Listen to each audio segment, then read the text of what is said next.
Board of Education.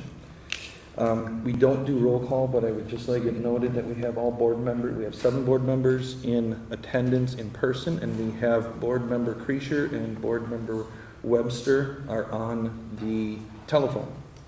Okay. John and Lee, can you hear me okay? I can now. Perfect. Now, before we were getting a lot of that. Okay, good. All right. All right. So before we move on to item number two items I want to make sure I address. First of all, this topic continues to be extremely popular, extremely emotional, and very, very polarizing. Given that, and we understand that, we respect that, we respect all viewpoints, and frankly, that is the reason why I just want to remind everyone, I don't care where you fall on whatever side of the issue, what your opinions, thoughts, relationships are to the school district or whatever it is, please keep your thoughts and your feelings and your outbursts to yourself, facial expressions, whatever that may be. We don't want anybody to feel intimidated, and that would include if you are obstructing views of others by holding signs. If you could just lower those a little bit, that would be wonderful. No, hey, no, that's exactly what we're not doing, okay? I just want to make sure that everybody has a chance to see, has a chance to hear, and is not going to be intimidated one way or the other. If you want to hold your signs in front of you, please do, that's fantastic, but just don't obstruct anybody else's opportunity to listen and learn about what we're going to say. Okay? No questions. All right. Secondly, Dr. Hiltz is going to go through the presentation that has been posted to Board Book. My suggestion is that we listen to the presentation, obviously note our questions as we go, but what we want to avoid, as we have with previous topics that are this popular, we tend to get sidetracked quite easily, and I want to make sure that Dr. Hiltz has a chance to communicate and explain what is in the presentation, and then we will certainly have time for all of our questions, inquiries, comments, whatever it is, as we move through the document afterwards. Okay? Good. All right. With that, Dr. Hiltz. All right, thank you. Excuse me. So first of all, thanks everybody for being here. Clearly this is an important topic. Thanks to the board, right, for attending a special meeting. I do want to take just a moment to thank the staff from Wausau School District, Angie Lloyd kind of spearheading this effort, the staff from DC Everest who collaborated with us, and the staff from the Marathon County Health Department. And our new health officer is with us tonight, Laura Scuderi. So welcome. Thank you for your support and your input as well. And you'll hear from Ms. Scuderi a little bit later in the meeting. So before I go through the presentation, I feel that there's an opportunity here to perhaps bring the community just a little closer together, because frankly, for the last 2 years, while our children have been watching, we've been arguing. We have been arguing about mitigation methods, not just within our schools, but within the community. Arguing, name-calling, threats, accusations do not bring us together, nor do they help us move forward as a district or as a community. Not to mention, they certainly don't persuade anyone to any positive action. Regardless of your stance on the matter, we have some interests in common. Getting beyond masking or whatever mitigation concern you might have, there are 3 things that that kind of feed our beliefs, right? One, everybody wants to keep people safe, especially our children. Everybody wants to offer students the highest quality education, and people want people involved in this decision making who are caring and knowledgeable and using relevant data. And frankly, those 3 goals, that's what we used in developing these guidelines. So with that picture in mind. So they offer to the staff and the community as a whole a look at the data that we review and the clarifying questions we use to try and bring some context to this data, so that we can make informed decisions. So again, it's not a black and white tool, it is a guideline, and we'll try and make that clear as we go through. So again, thank you for being here. Thanks for the opportunity to share this, and we'll get to it. And I can't see what's being presented, so I'll just kind of narrate for the board from here. So obviously we start off with the title slide. We're talking about COVID mitigations and supports. And there are 3 topics tonight. The mitigation efforts. There was also a request to speak to contact tracing and quarantines, and the possibility of a virtual elementary option or expanding that. So moving to the next slide, just trying to speak to the efforts, the mitigation efforts here. So I've already mentioned this has been a collaborative effort. I should say that when we were working with Everest, they've got slightly different structures, philosophies. So if they eventually come out with their mitigation matrix, it will not look identical, but the bones are essentially the same. I've already mentioned that these are guidelines, not a black and white decision-making tool. And the efforts do differ between elementary and secondary, and I'll speak to why that is shortly. And again, so important that the data be used in context. I've been really appreciative and impressed with the level of knowledge that our nurses and our staff have of the students and staff who have been reported positive, potential sources and whether the transmission might be happening in school or related. So that's been really helpful to us as well. Going to the next slide, slide 4, these possible clarifying questions. These are some of the questions that I've heard the nurses and Mrs. Lloyd and others use to kind of help clarify and put some context to these. So, the source of, did these cases, were they related to a single event or a single family? Did the positive case originate in the home first? Have the students and staff with the positive cases even been in school, right? So you can kind of go down the list and see, and these aren't the only questions we use, but these are the kinds of questions that we use to help identify, put some context to these data. And of course, we need to be respectful of other organizations such as WIAA or WSMA, which is the School Music Association. Did they have any requirements? So there's a lot of conversation that goes into analyzing these data. So let's look at the secondary school matrix first. An important difference that we just want to be mindful of is that the secondary schools, kids are intermingling pretty readily.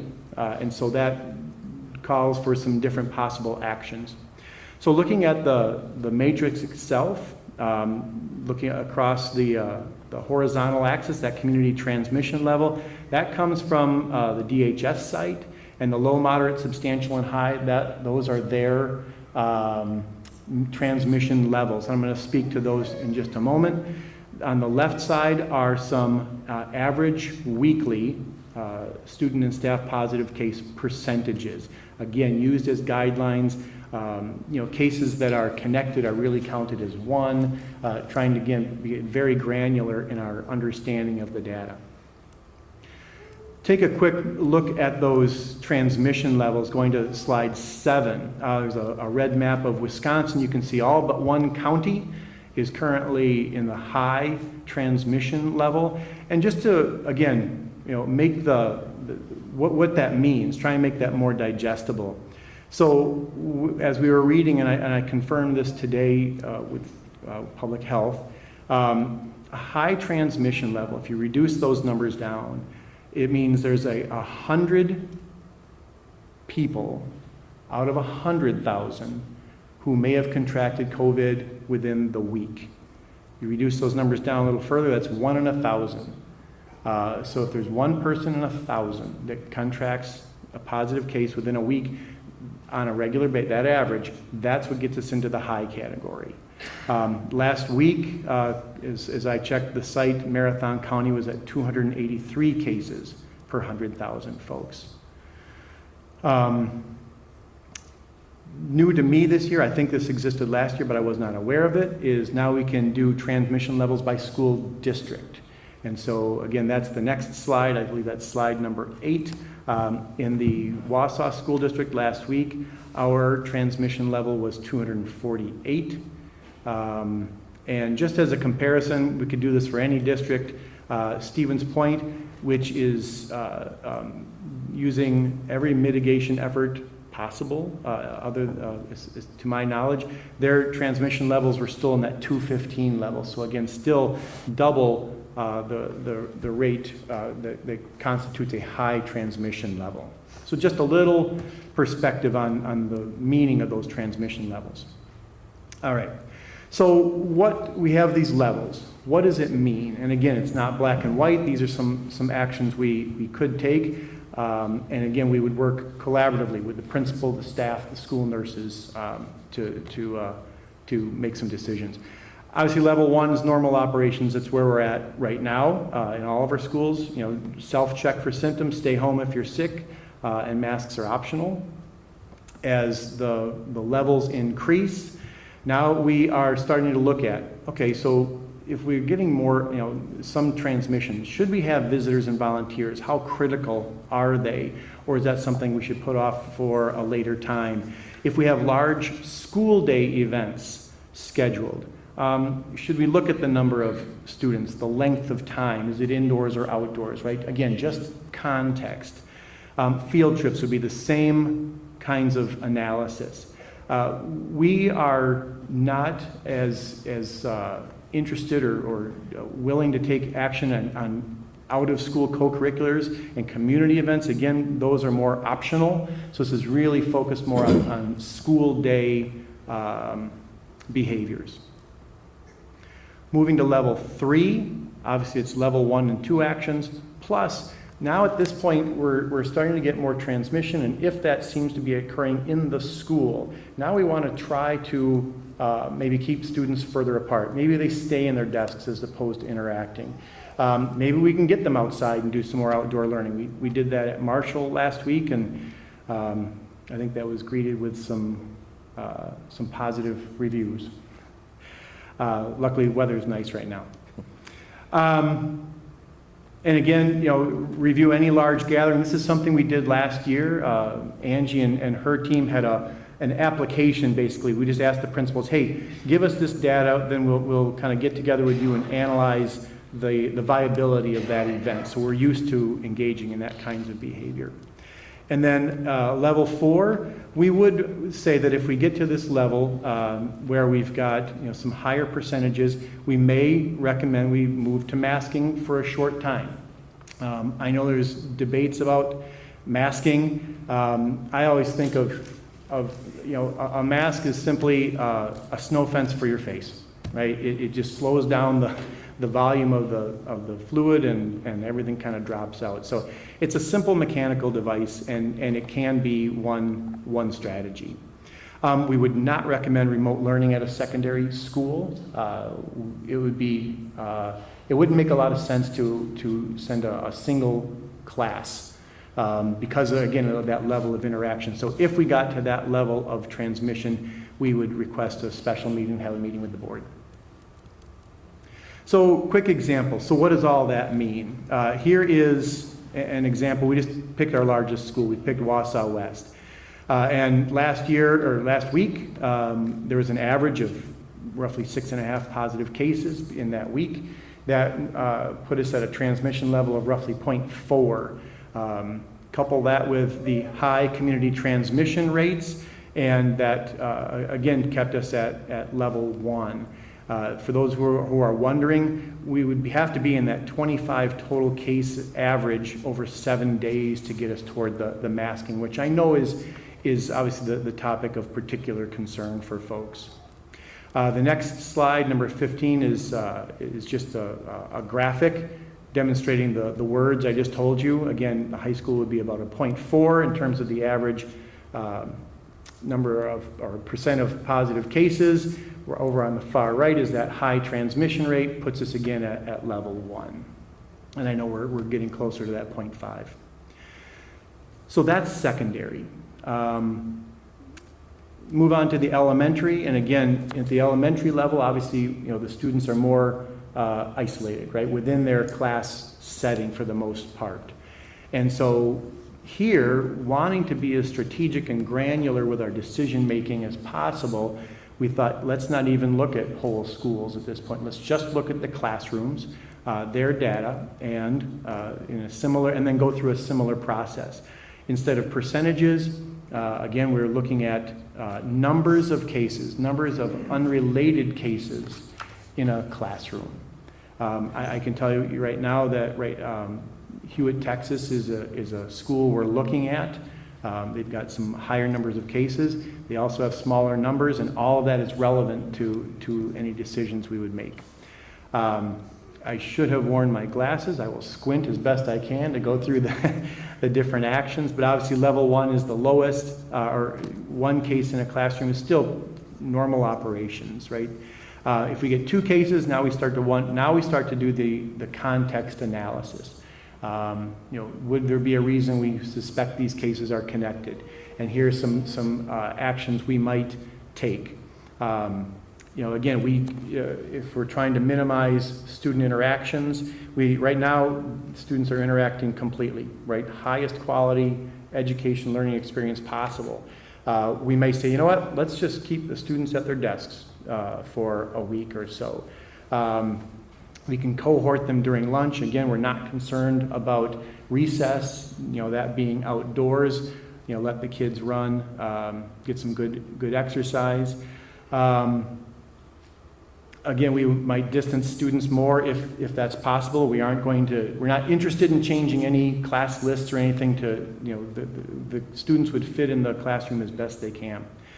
If we get to 3 unrelated cases within a classroom, this would be, again, twofold. We would say this might be the time we do masking, and we would couple that with how much time can we have those students outdoors, because we know a lot of students don't like the masking, and we know that outdoors is a good, healthy mitigation effort as well. And when we get to that 4 number within a single classroom, unrelated, and the nurses in the health department can tell us that likely we're getting spread in that particular classroom, that's when we might make the decision to do remote learning for 7 days if the other efforts haven't had the impact we're looking for. There's 2 other topics, but I'm guessing this is the one that people have much of their questions about. So why don't I just pause here and take questions from the board? Okay, so getting through the first item, as Dr. Hilt mentioned, now that everyone's had a chance to digest this information before the meeting and hear some of the commentary from Dr. Hiltz here, where do we want to start with questions? I have loads. First of all, again, we're equating symptomatic cases as the only cases there are. We could have positive cases that we don't know about, so unless we're going to start doing random testing, that whole argument holds no water. Because if one kid has it, they've been in the classroom together, intermingling, sharing crayons, whatever, there could be more than one kid right from the get-go. Just so frustrating. And I'm wondering too about the co-curricular. You're saying you're not interested in that because that's optional, but are coaches being told they can't hold somebody accountable for not going to a game? Because a lot of times if you don't go to the game, you sit the bench. Are those kids going to be punished? And as far as other school districts that are mitigating, their numbers may be similar because of the community not adhering to the CDC's requirements. And my problem with that is the students whose families mask, whenever they go out in public, wherever they go, they keep their kids away from people that are unmasked. And then they come to school and we're exposing them to potential harm because masks are optional.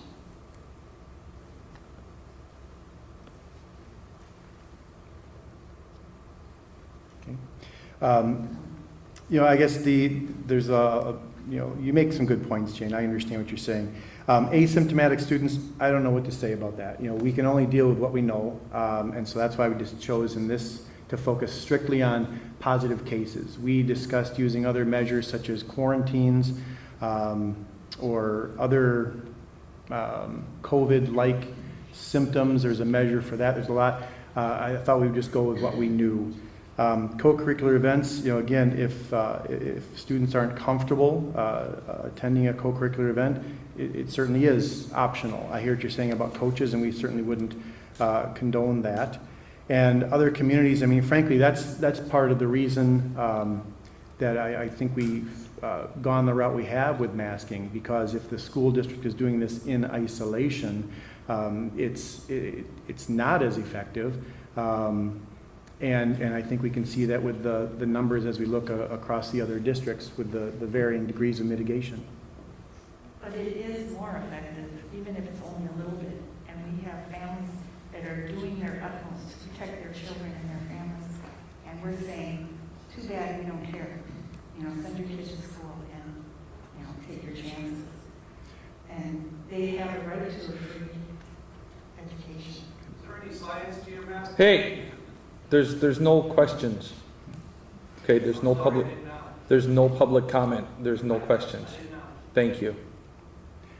I would just take issue with the fact that we don't care, Jane. I think you know we care about kids, so I know, but that's the way it comes across is, you know, we decided for your family that your child, if they choose to come to school, is going to be surrounded by people without masks, which could lead to an infection of your child, which could bring it home to someone who has immunity problems already. And I just think our duty as a school district is to keep our children and our staff safe and our community safe. Whether somebody else is going to, that isn't our doing. And as far as saying we aren't gonna, we can't know who is and who isn't when they're asymptomatic, just because we don't have that information, we can't pretend it doesn't exist. You know, we could put out random COVID tests in classrooms where they do have a positive case. And I know parents have tried to get their kids tested at school, and they've been told it's not in place yet. and I can speak to that a little bit. Just remind the public, please, to keep their comments to themselves and intimidation. That's all I'm asking. Absolutely. I couldn't hear any. I can't hear anything. If we can't do this in an orderly basis, we will clear the auditorium and the board can meet by itself. Okay, this is posted as an open meeting with the assumption that we can all behave and have an open meeting in a cordial manner. I don't care where you fall on it, okay? Thank you. Thank you. As far as the testing, I did not include that in this presentation. Angie and our guest Laura might know more about that. Would either of you care to speak to the testing situation? We are waiting on DHS. We have a meeting with them on Wednesday, and then we will begin the testing of symptomatic students. With parental permission. With parental permission, yes, thank you, Lance. So Yep. they will go on, DHS has it all set up where there's a portal, they go on and click consent, and then we get that notification, and then we know we can test that child. Thank you, Angie. And Laura, just so you know, I thought we'd get some questions first, just so you, and I'd hope you'd be willing to share some perspective a little bit. Thank you. Gene, I think you made some good points, and I think people make good points on both sides, frankly. I think, Keith and Pat both mentioned how this is sort of a polarizing issue. And most of the people that contact us are like one side or the other. They all think it's a really easy decision. They complete opposite decisions, but they all think it's the right one. That may be also why the board has kind of been all or nothing as well. The August meeting was a good example of that, where administration tried to throw out the olive branch of, hey, give us the authority to put in masks when needed. And we had one board member argued against it, saying no, because it should just be mask mandated. Another board member argued against it, saying no, because it should always be optional. So when we take that position, of it's gotta be all one way or the other, then that's the only choice we're gonna have. And I think we'd be better off finding some kind of middle ground, and I think that's what this proposal is again. I have some things that I would change about this one significantly, and I'm sure everybody else does as well, but I would like to see us try to work together to come to some sort of agreement on something like this that is a little bit more in the middle. It isn't quite as perfect as what those who want all mask mandated want, and not quite as perfect as those who want all choice, but what I think would end up being better than either of those. And so I would hope that we can try to work together to find some sort of common ground that maybe we all don't think is perfect, but it's better than just taking one of the two extremes. I understand that, but I also understand Fort Atkinson just lost the suit. His COVID came on fast and he was gone. And I don't want that to happen to us. The way I look at this is, if we wear a mask and I am wrong, then all it is you wore a piece of fabric for a while. But if we go optional and somebody gets COVID and dies or goes into long haul, that's on us because we allowed it to happen. Yeah, I guess my point is we already are optional. You know, that's what the board majority preferred, and nothing has happened within the last month that gives any sort of suggestion that that majority opinion on the board is going to change. So I think instead what we should be looking for is some sort of compromise, something that we can put in place that is, like I said, a little bit more in the middle. And at the end of the day, somebody's going to think like it came more towards their middle than the other middle, but something that we can all live with, I think is better than just taking one side argues one thing, the other side argues the other. It's just two extremes on both sides, and then nothing happens. Okay. Jane, do you have anything else? Not at this time. Ka? We're just moving down the road here. I just, you know, when the news came out that Fort Atkinson, a child died in Fort Atkinson, my heart just dropped. And I know what Lance is trying to say, that, you know, we can choose something in the middle that everyone can agree with. But you know what? I cannot live with knowing that a child could die or have long haulers because we were saying that, you know, it's optional to wear a piece of fabric across your face or not. I can't live with that. I possibly couldn't. I mean, I know that, you know, I'm talking what ifs, right? What if this happens? You know, and it hasn't happened yet. But, right. But in my head, when I think of this, I cannot live knowing that we as board members, if we keep the decision to keep masks optional, could I live with that? No, I could not. I could not. But a child wearing a mask over their face, who is that going to hurt? I hear a lot, I've heard the comments that, you know, children are getting headaches, all of this stuff. But you know what? A death in our district is unacceptable. So are you saying that you would prefer to have it stay no masks, or have it stay mask optional rather than working towards something that puts in some sort of matrix where masks may be implemented? Because if the board members who are in favor of masks won't work towards that goal, there is no chance it's happening. No, Lance, I'm just responding to your comment that we can meet in the middle where we can all live with the decision. And I can't live with the fact, you know, if a child dies If we go through something like Fort Atkinson did, I can't live with that. And so you're. I can live with, I'm sorry, John, was that you? Yeah, sorry, thought I heard the opportunity to chime in. Yes, please. I'm sorry, I'm not finished yet. Oh, John, hold your thoughts. Ka wasn't finished with her thoughts yet. My apologies, go ahead. No, where was I? I'm just responding, Lance, to your comment that we can all meet in the middle and live with something.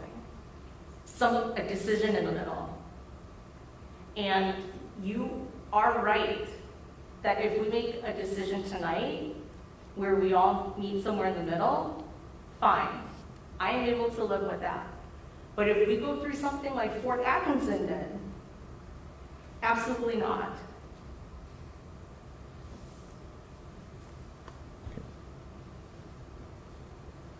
Are you finished for now? Can I get? Yes, I am. Okay.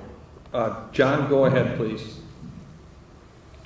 Okay, I hear, I'm having a hard time hearing, a lot, but I hear the reference of the child support act, and I guess I'll just caution the board, that rushing to conclusions in that particular case, the cause of death is not concerned, and I'm fairly certain that COVID does not kill a child in 2 days after having 2 days of a sniffle. I guess I'd be more curious, if a child is actually recently vaccinated, but if we're talking about risk, I literally don't want children to be at risk. I have 4 children in a district. I do not want them to be exposed to unnecessary danger. But if anyone looks at the CDC mortality data released last Friday on 9/15, for the age of 80 years and younger, the mortality rate stands below 1 single death per 100,000 cases. That is not 1% mortality. That's 1/1,000 of 1%. Repeat it, 1/1,000 of 1%. And because the medical community has adopted the practice of reporting all deaths with even a hint of COVID as a quote-unquote COVID death, the true number of children who have died specifically with COVID should, statistically speaking, be even lower. By comparison, pediatric flu deaths during the pandemic outpaced pediatric COVID deaths 2 to 1. During even worse flu years, the flu deaths in children would have outpaced COVID deaths 6 to 1. It is time to follow the science and get back to educating our students and preparing them for the future. If anyone caught the enemy last night, you witnessed yet another fine moment of hypocrisy while maskless celebrities packed into a venue and were waited on by masked servants. Perhaps our children should wear tuxedos or find someone to declare themselves A-list celebrities or politicians to join the elite of voting these tyrannical candidates. It's time to be back to educating our kids. Oop, all right, stop. Hold on. Okay, last warning, please.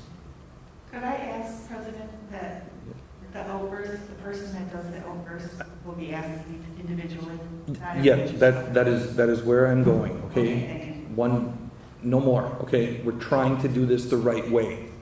I've asked kindly 3 times. The next people or person or whomever will be excused from the auditorium. Okay? Thank you. John, anything else? I guess one last thing is, if we're going to develop a decision matrix, last year we talked about, how the spread was happening in the community and not in our school. So you can only control what you can control. So to me, a decision maker should take what's happening out in the community outside of it. We can't control what's happening out there, right? But we can control what's happening in our school. So to me, if we're going to develop any sort of decision matrix, it would need to be excluding, what's happening outside in the community. And personally, for me, the levels, need to be adjusted and the percentages, need to be quite a bit higher. We went back to in-person learning last November at Wausau School District, while all other school districts had started the school year in person at much higher thresholds. So to me, thresholds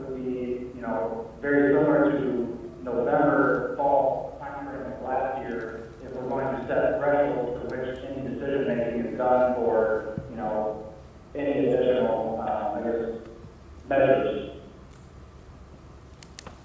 Could I Okay, respond to that? yeah, please. Yeah, good point. So the percentages that we created are related to the numbers from last year, kind of where the case numbers were and what actions we would want to have taken. And so exactly what you said, John, is kind of how we created this. You made a second point that I failed to write down before that. Using community spread. Yes, thank you, very important. So, again, that would be the whole purpose of the clarifying questions, right, is to try to determine whether the spread is happening in the schools or if it's part of community transmission. And we would want to respond just to the school spread issue. So thank you for sharing that.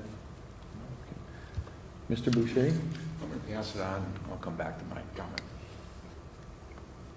Ms. Vandenberg? Wow, well, I have a couple questions and a couple comments. I agree with John in that while I found the death of the young man in Port Atkinson devastating as well, the medical examiner has not declared that death from COVID, but death with COVID under investigation, and I don't think our board should be commenting on it at all in any way. Additionally, I guess a couple things. I agree with what you shared, Dr. Hilton, and I appreciate all the work that is gone into this. We do all care about children. I have 3 kids in this district, and of course, it matters to me greatly that my children and everyone else's children are safe there, and that they're also provided excellent academics. I think what's been difficult is I think we've heard from more than just parents talking about headaches, which is significant. We've also heard from many parents, probably near 100 today. I think I didn't stop and count them, but dozens and dozens and dozens. And some, one family, has a special ed child that they cannot mask and would like everyone around them masked because their child can't be masked. Another special ed family says, our children need to see the faces of their peers and their teachers in order to have accurate language acquisition and good social and emotional health.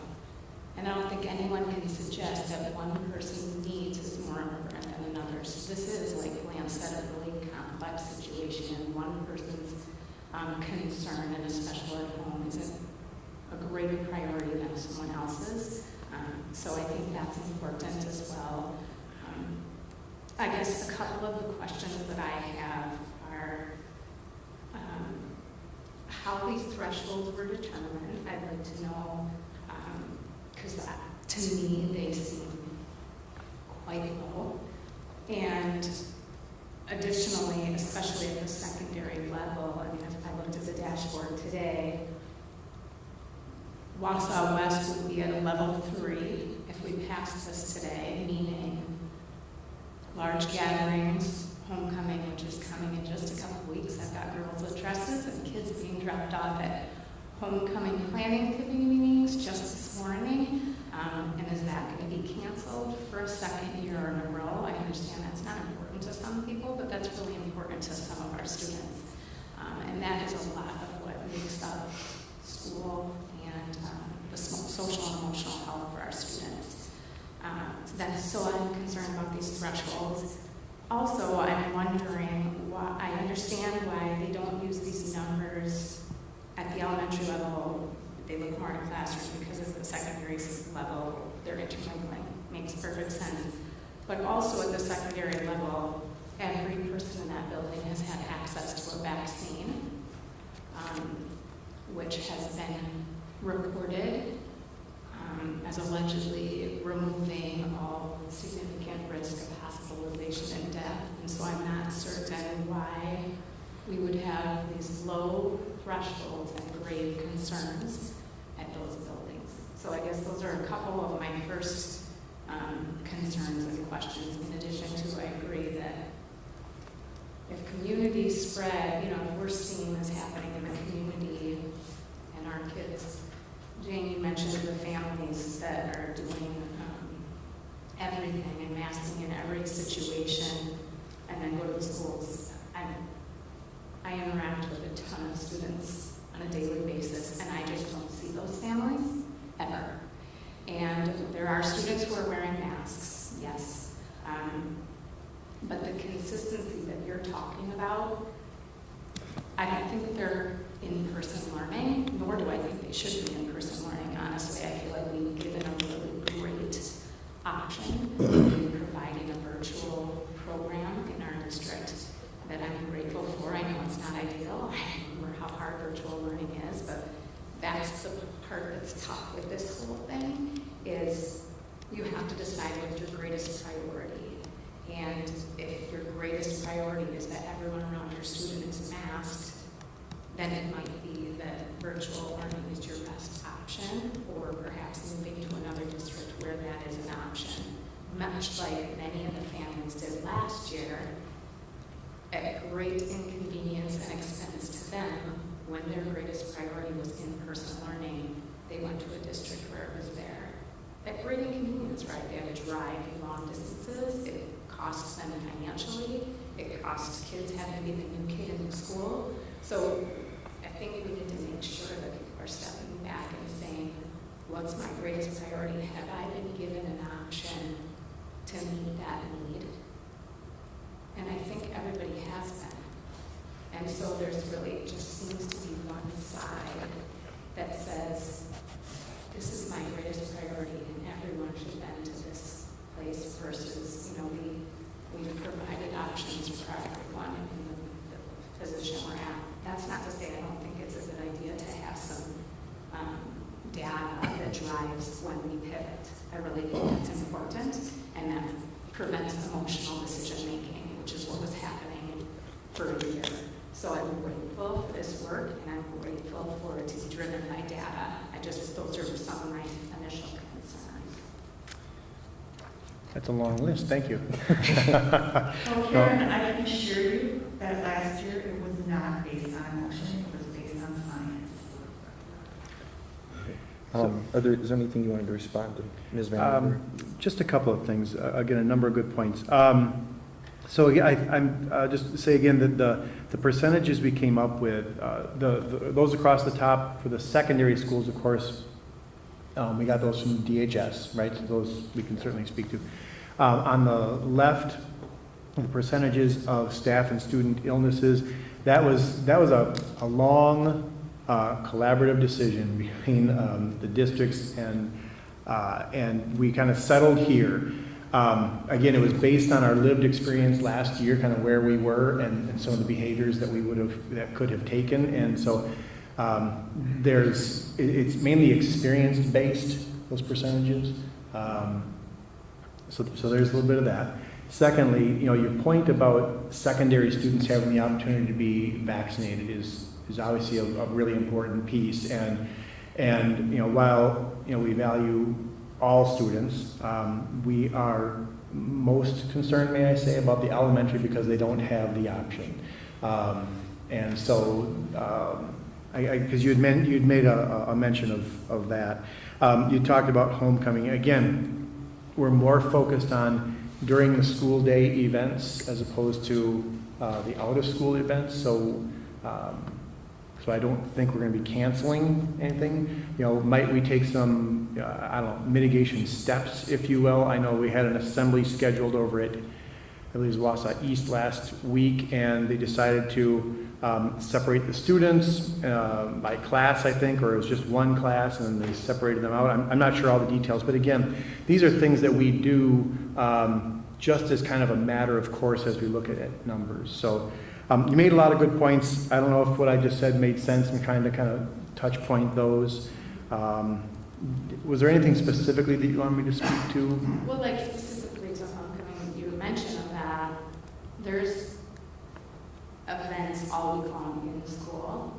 Rallies, pep rallies, the penny wars. Anybody who has teenagers is well aware of what goes down, and it was all lost last year.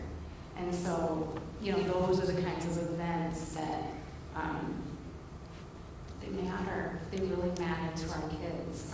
And I think, you know, I personally have watched a lot of students' social and emotional health wane and really return this year. And I'm thrilled about it, and we've heard from a lot of parents about that.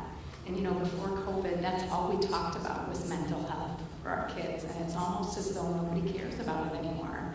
And I think we should. So that matters to me, you know, and I'd be interested to know what that looks like.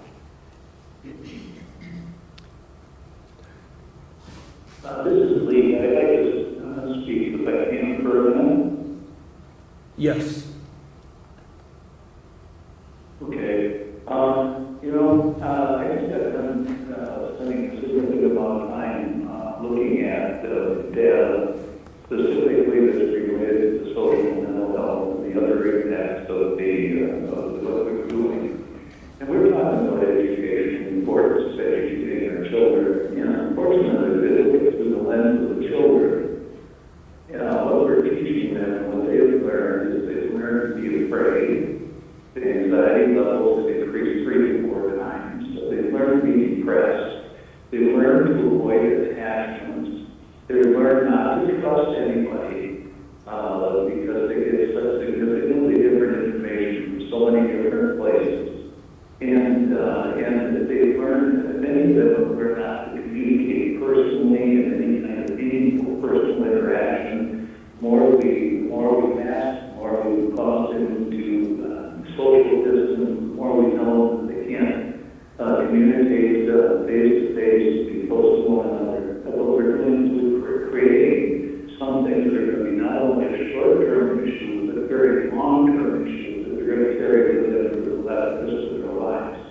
Seems to me the more that we can go back to being looking at this from a multiplication thing, yes, I am very concerned. I don't want to lose any children to the disease.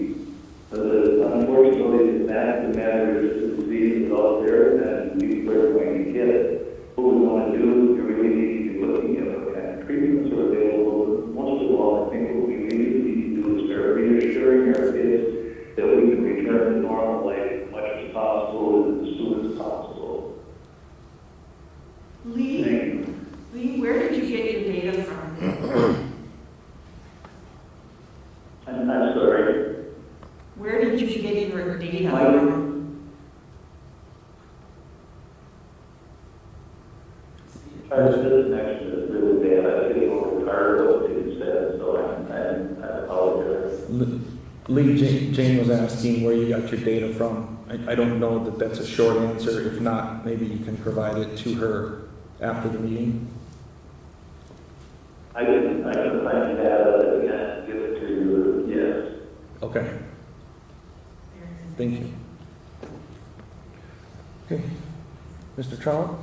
Yes, so I have a question and a suggestion. The question for Dr. Hiltz comes partially from what Karen and John mentioned about the secondary percentages, perhaps increasing those, which I think makes some sense because of the availability of vaccines. It was mentioned that the vaccines are available for everyone, and I know Karen knows it's not everyone, because some people can't medically or for other reasons. But the question is, 6th graders in our middle schools a lot of them aren't old enough to be eligible. So my question is, was there any discussion of treating middle schools different than high schools?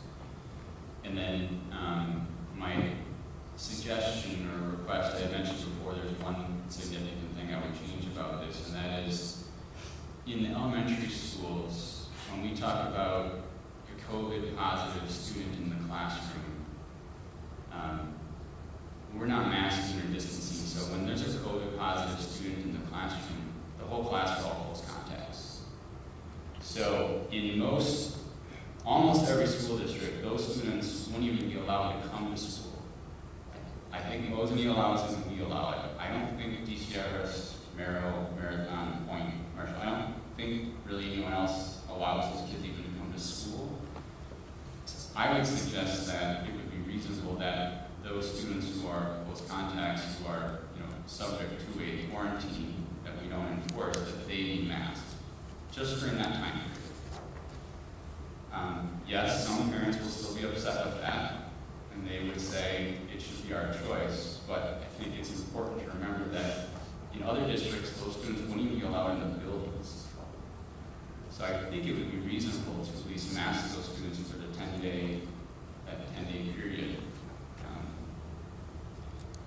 And I know it's not going to make everybody happy, and I know those who favor masks and say, well, they're already exposed and that kind of thing, but I think that would be a reasonable change in my opinion.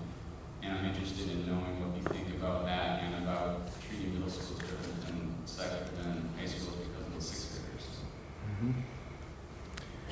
I can certainly speak to the middle school and the high school, and high schools. We talked briefly about it, but frankly, because again of the amount of interaction, we opted not to. Right? Essentially, it would be an entire grade level at least.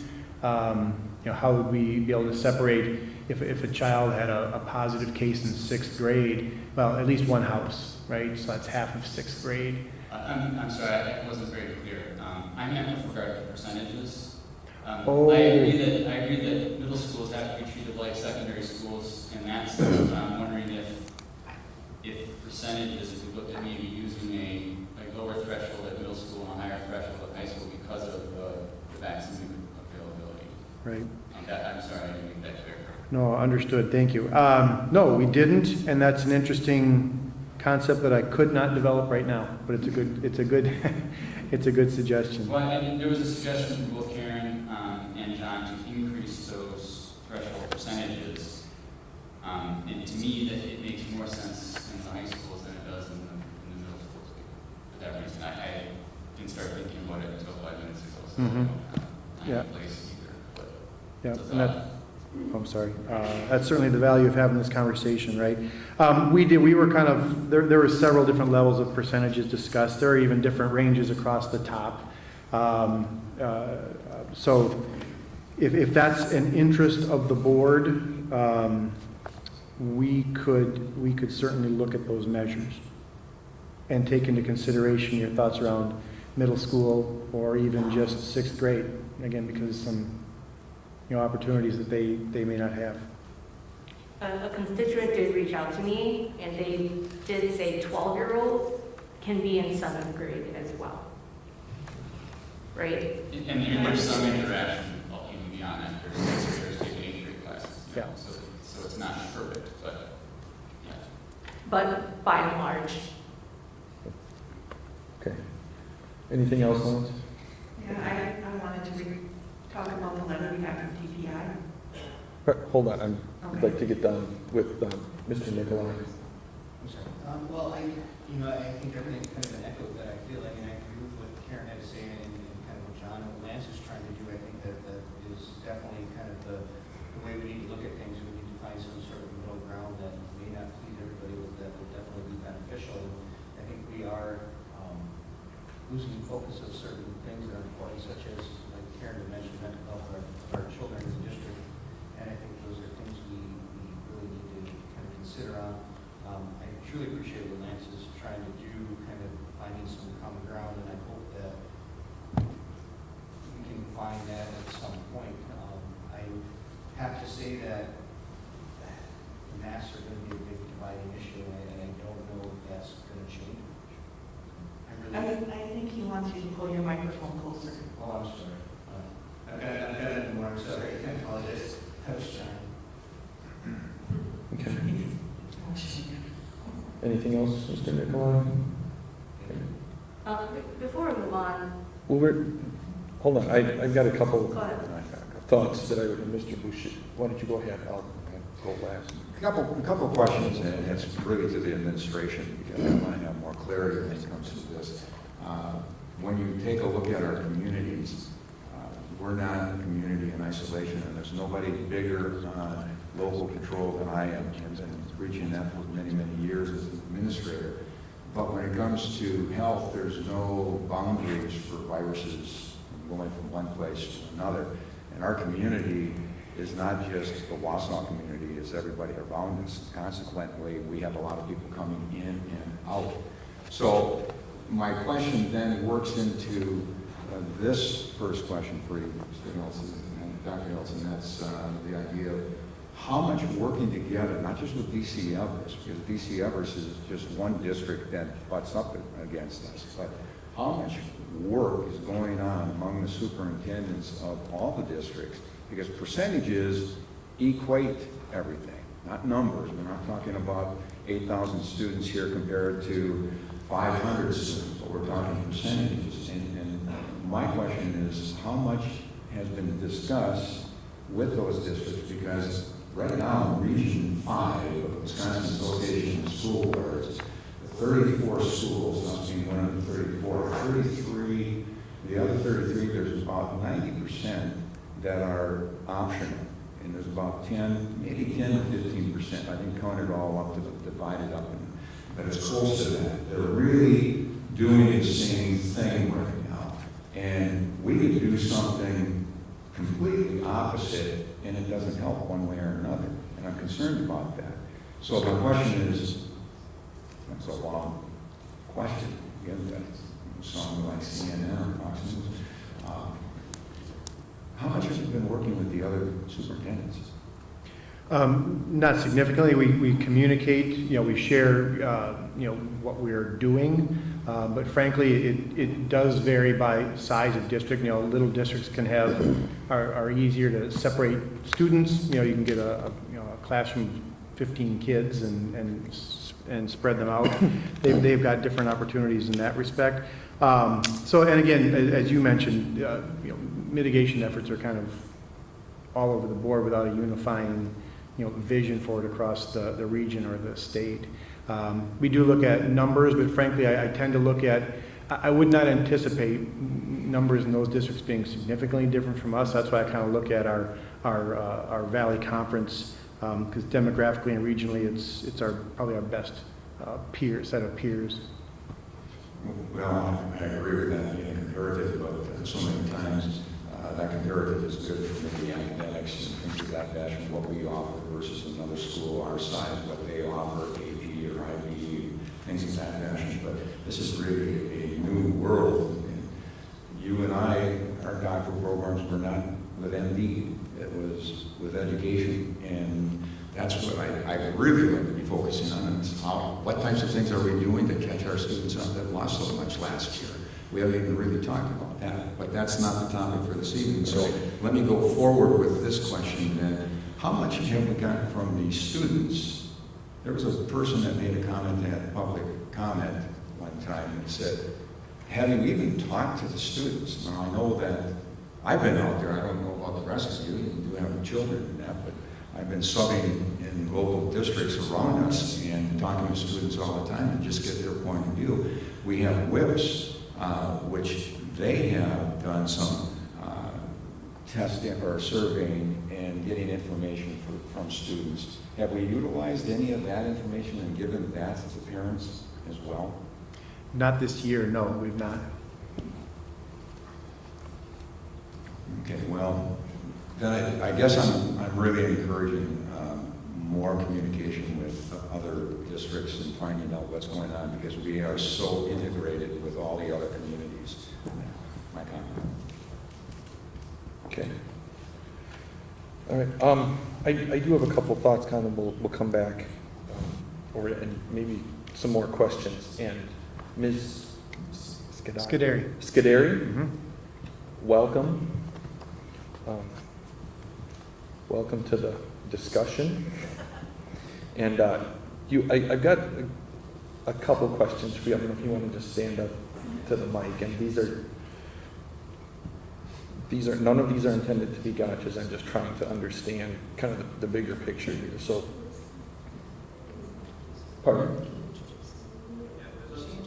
Sure. Can you introduce yourself, please? Absolutely. My name is Laura Scuderi. I am the Maricopa Health Officer. I was appointed on. I was just being appointed on September 2nd, so this is my third week in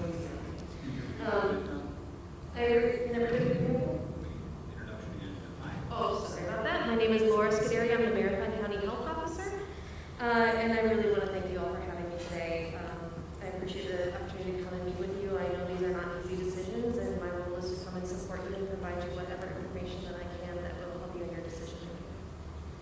Thank you for being here and for offering your expertise as well.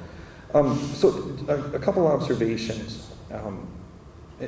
As of last Friday, the county had 782 cases out of a population of 135,692, which was a 0.006% rate.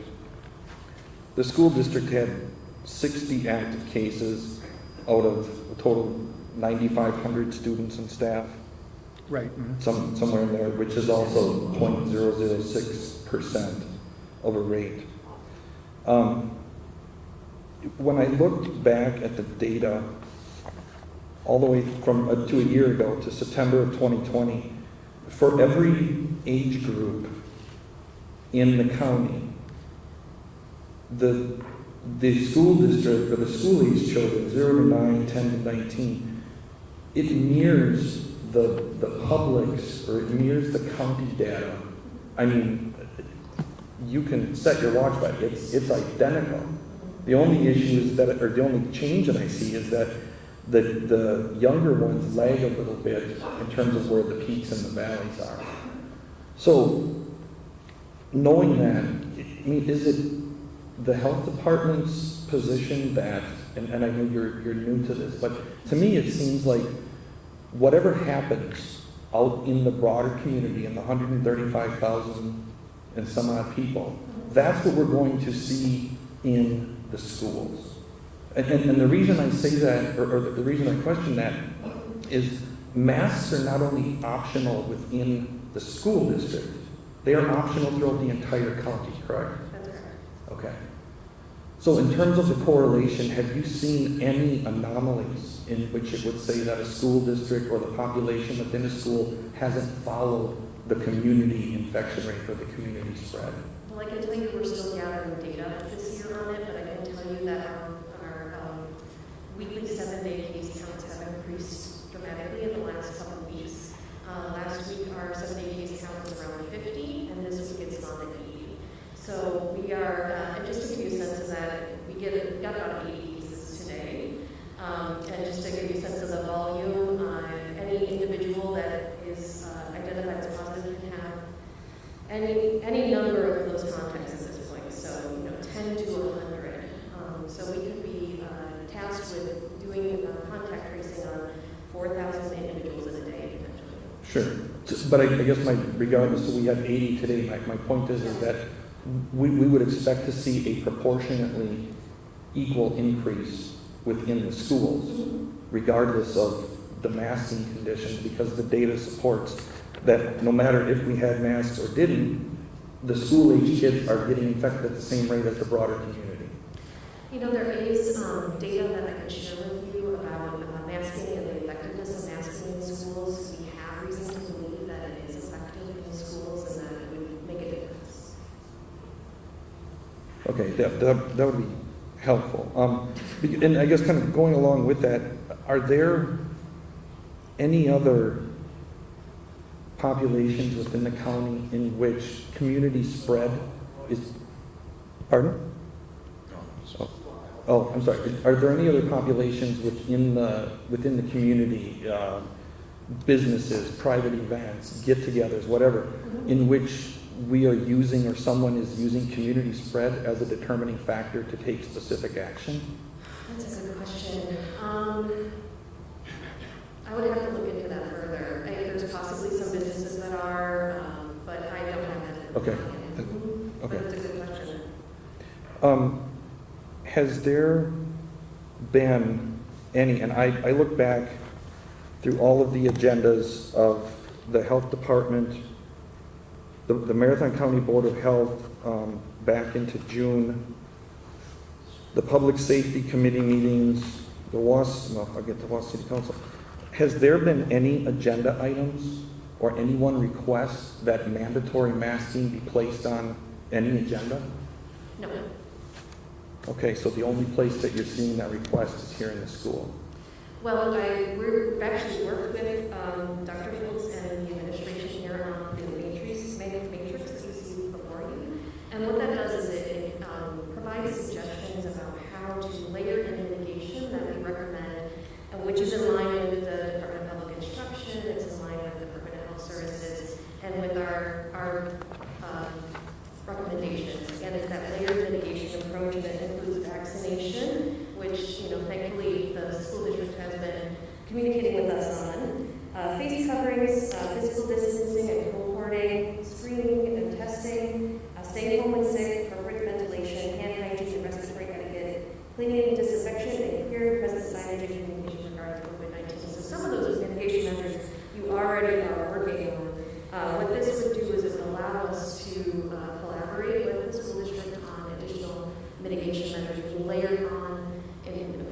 with various thresholds that the school Okay. district has set.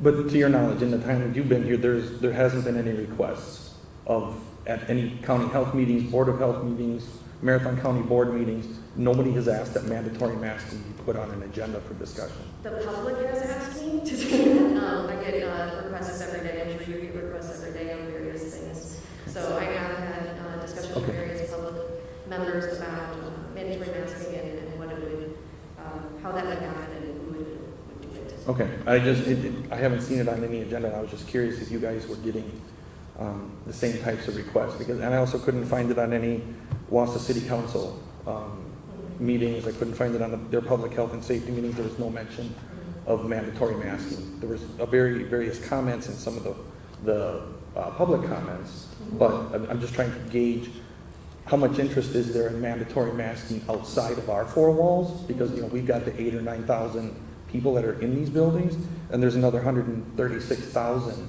that are out in the broader Marathon County, that based on the data seem to be driving what happens within the schools. We're less than 4%, I think, of the total county population. So I just want to make sure that we keep that in front of us, because to me that is the single most determining factor. And I think that Mr. Trollope had brought it up previously, that the reason why there was questions about the masking efficacy was simply because it's not being followed outside of our four walls, and given the interactions that people have with one another, there was a question about what is the overall efficacy when we're in school. And based on the data, there does seem to be a correlation that outside is driving in. We have data to support that school spread does occur. And so, I was talking to Dr. Prince before about, my feeling is, you can't control the vaping in the community, but you can control it in your school. So, the thought is if you can control spread within your school, then that would be of interest.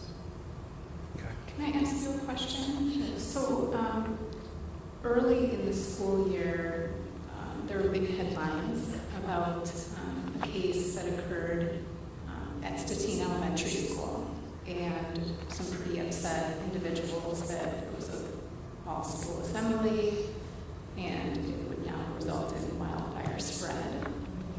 And according to our dashboard, just updated this afternoon, there's 0 cases at Stettin.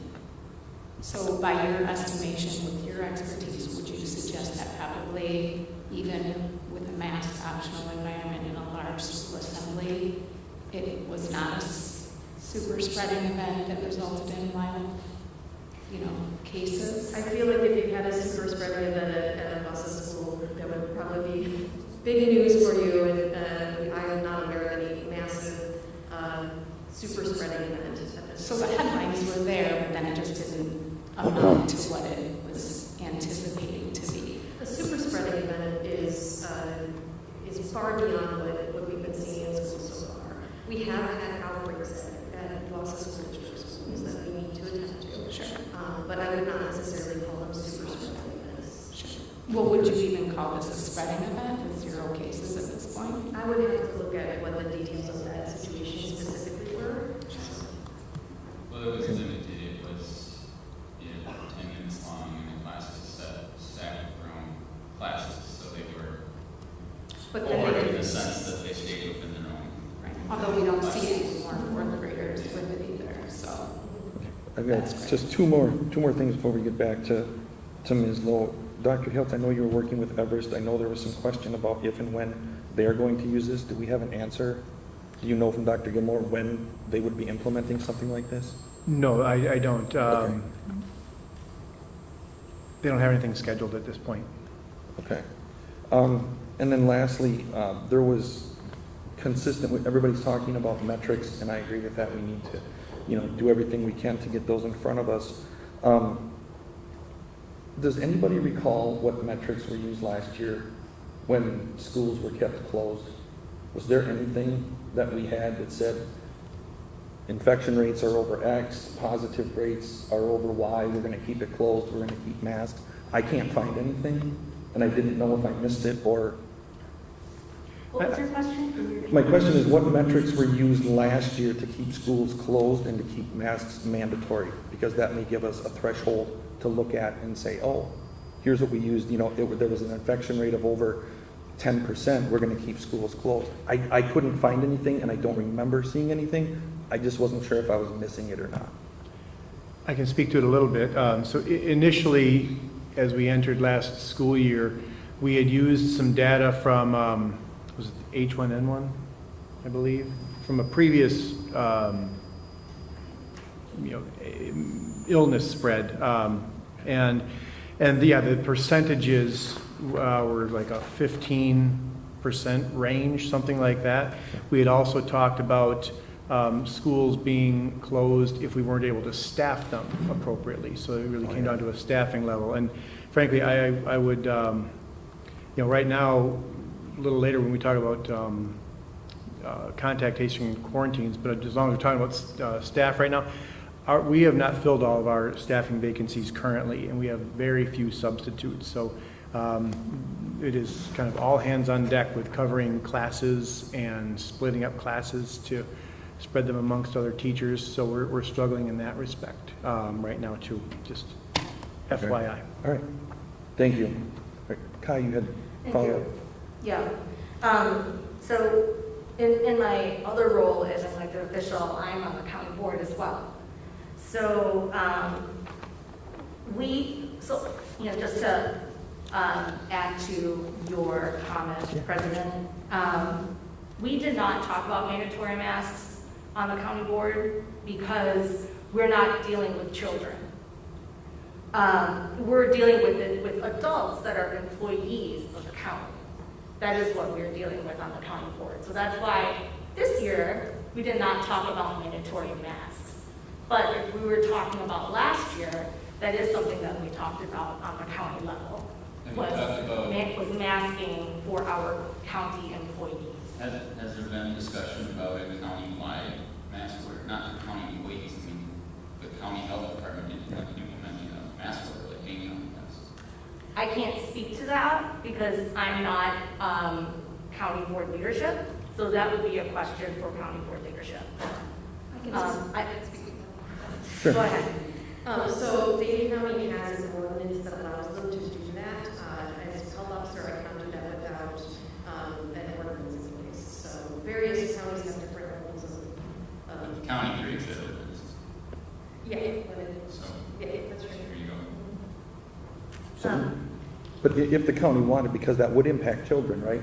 If the county decided to go down that path, and I'm not saying that you should or shouldn't, but if the county chose to go down that path, you could create the ordinance and then you could vote on, yes, we want mandatory masking for all public places within the county. I cannot speak for my colleagues on the county board, so. Understood, Right. thank you. I can only speak to what we have done and what we know. So,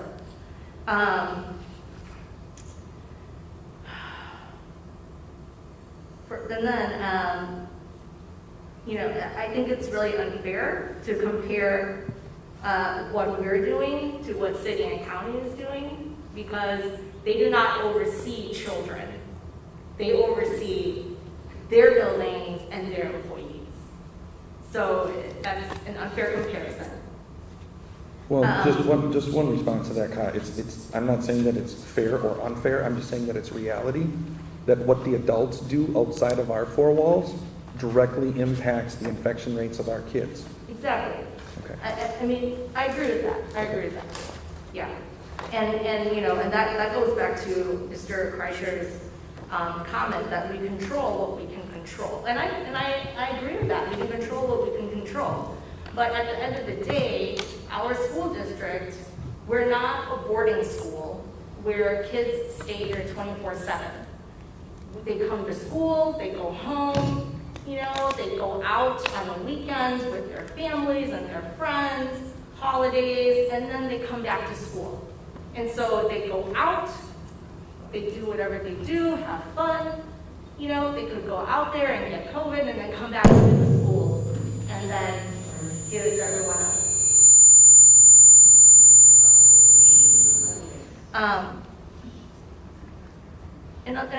wanted to mention too is that when we're talking about these very large concerts that are happening, first of all, they are only letting people who are vaccinated into their concerts. I know that because Nation is the largest concert production company in the nation. And there's an article out there that they are mandatory, requiring everyone to enter into their concerts with a vaccination card or 72 hours beforehand a negative test to go into their concerts. And I know that because I'm a concert goer, and I kept track of that. And we are not doing that in the district. We are not keeping track of who's vaccinated and who's not vaccinated. And so that's the difference. So if people want to talk about these big concerts that are going on in the nation, well, guess what? You're going to need to be vaccinated to go in or produce a negative test. And we're not doing that. We are not doing that in the district. Are we going to try to work on the matrix and see if we can come to some sort of agreement on something tonight? Yes. I really think that, you know, we've debated COVID a lot amongst each other, and I'm sure we all have with our family and our friends as well. And I think we could continue to debate it for another hour or two, and none of us would change what we believe. I would really like to see us use our time trying to come up with something that we can adopt and put in place. And if we can't, we can't. But I would like to try. No, I think that's a good transition. Everybody, you know, including John and Leah, had a chance to speak. So I have to reply to something that was said though, about special ed students. sure. We got a letter from the DPI saying we may be in line for some lawsuits because we aren't offering free and appropriate public education like we're supposed to by law. And for the special needs kids, one parent said their kid can't wear a mask and would like the rest of the classroom to wear one, which we did last year. We made accommodations for kids that were couldn't wear one for a real reason. And then for the kids that need to see people's faces to get the true meaning of what they're saying, they make clear masks. So these things are doable. It's just the will to do it. And we can only be responsible for what happens within our four walls. And I'm willing to vote on something that gets us a little closer to my need, but I will be very clear that I won't stop fighting for full masks because I cannot live with a dead child, a dead staff member, or somebody that suffers from long haul. And that was my question for you, Laura, was about what constitutes recovery? We talk about recovery, but does that mean you get over it and you're out of the hospital, or does that mean you don't have long haul? How are they counted in that? Yeah, so when the release from quarantine is after, you know, the gold standard is 14 days or 10 days or 7 days with a negative test. But really, I think you make an important point, which is that we don't have a lot of data yet to support how COVID affects the human body after a long period of time. There's some initial data about long haulers or ongoing effects of COVID that include like fever, headaches, brain fog, cough, loss of taste and smell. And so we don't know how this will affect kids in the long term either. Okay. And then I just need to point out again, we keep talking about people that have symptoms, but there's a whole group out there that are asymptomatic. We may have one student that is symptomatic in a classroom, but he or she may have spread it to 2 or 3 classmates that have it and are now infecting others, but because they have no symptoms, we don't count them.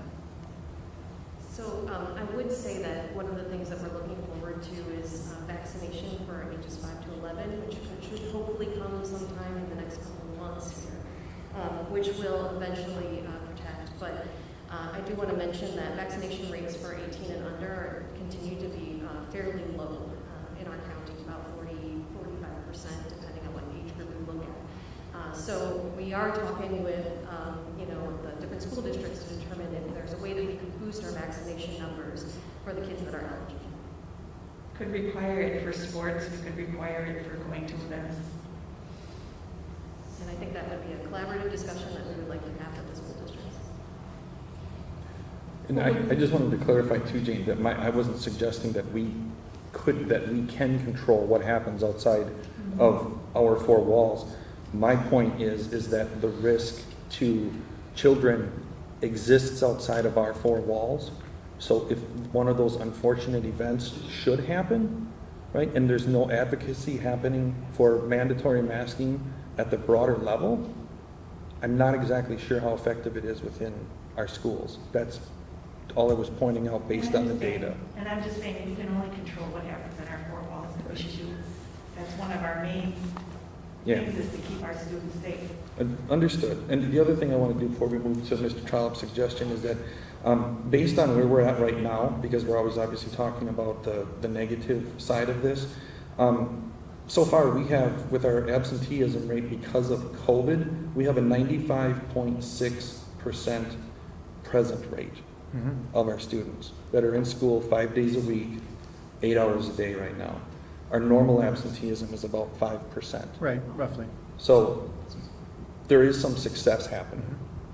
There's good things happening. Yes, there are positive cases, but a 95% presence rate, I think that's a heck of an accomplishment and goes to a lot of the mitigation efforts that administration and staff have put in place, as well as students and parents and everyone else doing everything that they can. So, and to plug my suggestion, I think that if we required masks on those elementary post-contact kids, I think that present rate would go up, because I think more people would be willing to send their students to school knowing there was a positive case if they also know that the students in that class will be masked for the next 10 days. And again, the headline that would like to come out of that would be Trollop wants to mask all elementary kids. That's the headline. it's already trending. Yeah, Right. but you gotta remember, the reality is almost all the other districts wouldn't allow those kids in their buildings at all. So I'm just suggesting that when they're there, because they're currently close contacts, they be wearing masks. I think it's Okay. reasonable. So if I'm sorry, going to move on to the motion. How do you want to handle these? Yeah, before we move on, Laura, do you have other information you'd like the board to be aware of? I think we covered a lot of it. I just want to go on the record and say that I am in favor of in-person schooling. I have a son in the Wausau School District, and I care about in-person schooling, and I want that to continue. So that is really what my commitment to the board is, that I'm there for you to provide consultation, advice, guidance, whatever you need. Please do not hesitate to contact me. And the other thing is that I really want to get, I think there was something that you said about mental health. You know, the priorities, the main health priorities of Maricopa County this year, including COVID, is mental health, substance use, and health equity. And so, you know, I want to get to a world where COVID is so insignificant that we can get back to these other health issues that are just as pressing. They're not going anywhere. And so I think that it's, you know, collaborations like this that help us get closer to a world in which COVID is no longer going to be the most important thing in any kid's life. So. I've got just one question also for you. Because of the fact that we're talking about masking students when they've been in close contact, my question is, a prelude to that question is, board members and boards are now voting on whether they're going to keep the students out of school for a period of time, which has been 2 days to 5 days to 7 days. What would be the normal suggestion from the health department? Yeah, so we're in line, we go along with CDC and DHS guidance, which is that the gold standard of quarantine is 14 days. However, you can shorten your quarantine. It can be 10 days without a test, or it can be 7 days with a negative test on day And I want to bring that up because we need to think about that. Other districts, again, in our communities are voting on that, whether once there's a close contact, they're only keeping them home possibly for 2 days. So they're not missing 0 days. I understand that, but I want to make sure that, again, you use comparatives so that we are somewhat consistent. I think in addition to what Lance was saying, that when we get set up that we can do the COVID test at school, if there is a positive case, that that we reach out to the parents and offer them, if you want your child tested, please send them down to the office. But I think that I'm hoping that we get the testing set up sooner rather than later because it's also a way to avoid absentees for symptoms. So families are keeping kids home because they have symptoms. It would be great if they could have the option to have a negative test and not have to keep students home.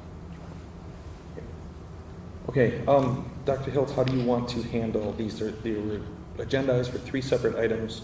Right. With possible action. Do we want to tackle this one first, then move on to the other 2? Let's do that. Sure. Okay. All right, so Ms. Lowell, I know you had asked for these to be on the agenda, so Yes. I will give you first opportunity to suggest any motions or action items. Well, my original motion is to have universal cloth face coverings and/or masks for staff and students of the district while in Wausau School District buildings. That's my motion.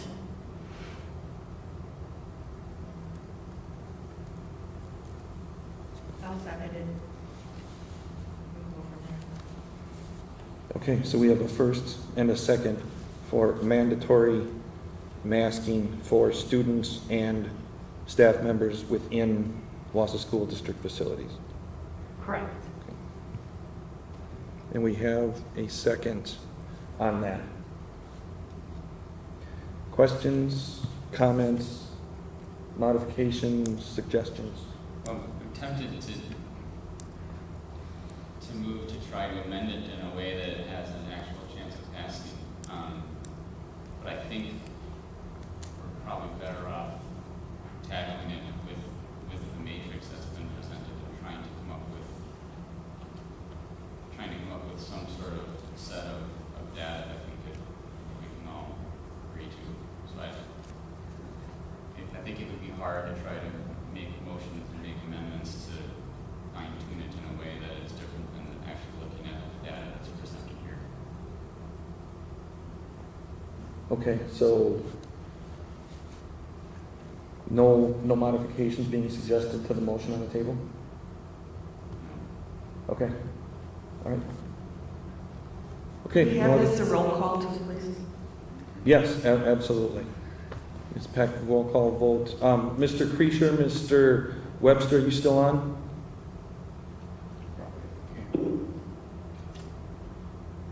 Yeah, I'm still on. I did not hear in full, I guess, the motion. Okay. I'm in the same boat. Okay, I'll repeat it. So the motion on the table is to require mandatory masking for all students and staff within Wausau School District facilities. There's a first and a second on the table. There are no other questions. There's been a request for a roll call vote. So Cassie will lead us through the roll call vote on that motion. Jim Boucher? No. Don Creasure? No. Kyle Lowe? Yes. Cody Nicolai? No. Jane Rush? Yes. Lance Trollop? No. Karen Vandenberg? No. Lee Webster? No. Pat McKee? No. Okay, so that motion has failed. Next item? I can go. So we had this this matrix, and You're a disgrace to Wisconsin. You don't have to kick me out of it. Thank you, ma'am. So I guess I would be interested in the board, if there's a motion on the proposal on the table. Or the other option, I guess, would be, I've got, and I just forwarded it to Cassie, no pressure, an older, what might be called a more looser recommendation with some higher percentages. Would the board be interested in reviewing that, and then we could leave it up to the board as to who wants to make the motion on which matrix? Shall we try that? Cassie, can you find what I shared with you? And I will try to help you. I'm going to go down and help her for just a moment. I'll help you find it.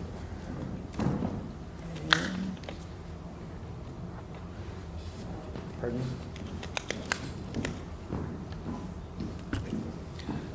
Cassie, if you can forward that to the rest of us if possible. And we also have the option of supporting the matrix that you presented, but adjusting some of those numbers or some details. Correct. Can I ask, I don't know if Dr. Hiltz, you would know this, or any of our other administrators, maybe you, Angie. I know we have had thresholds in the past.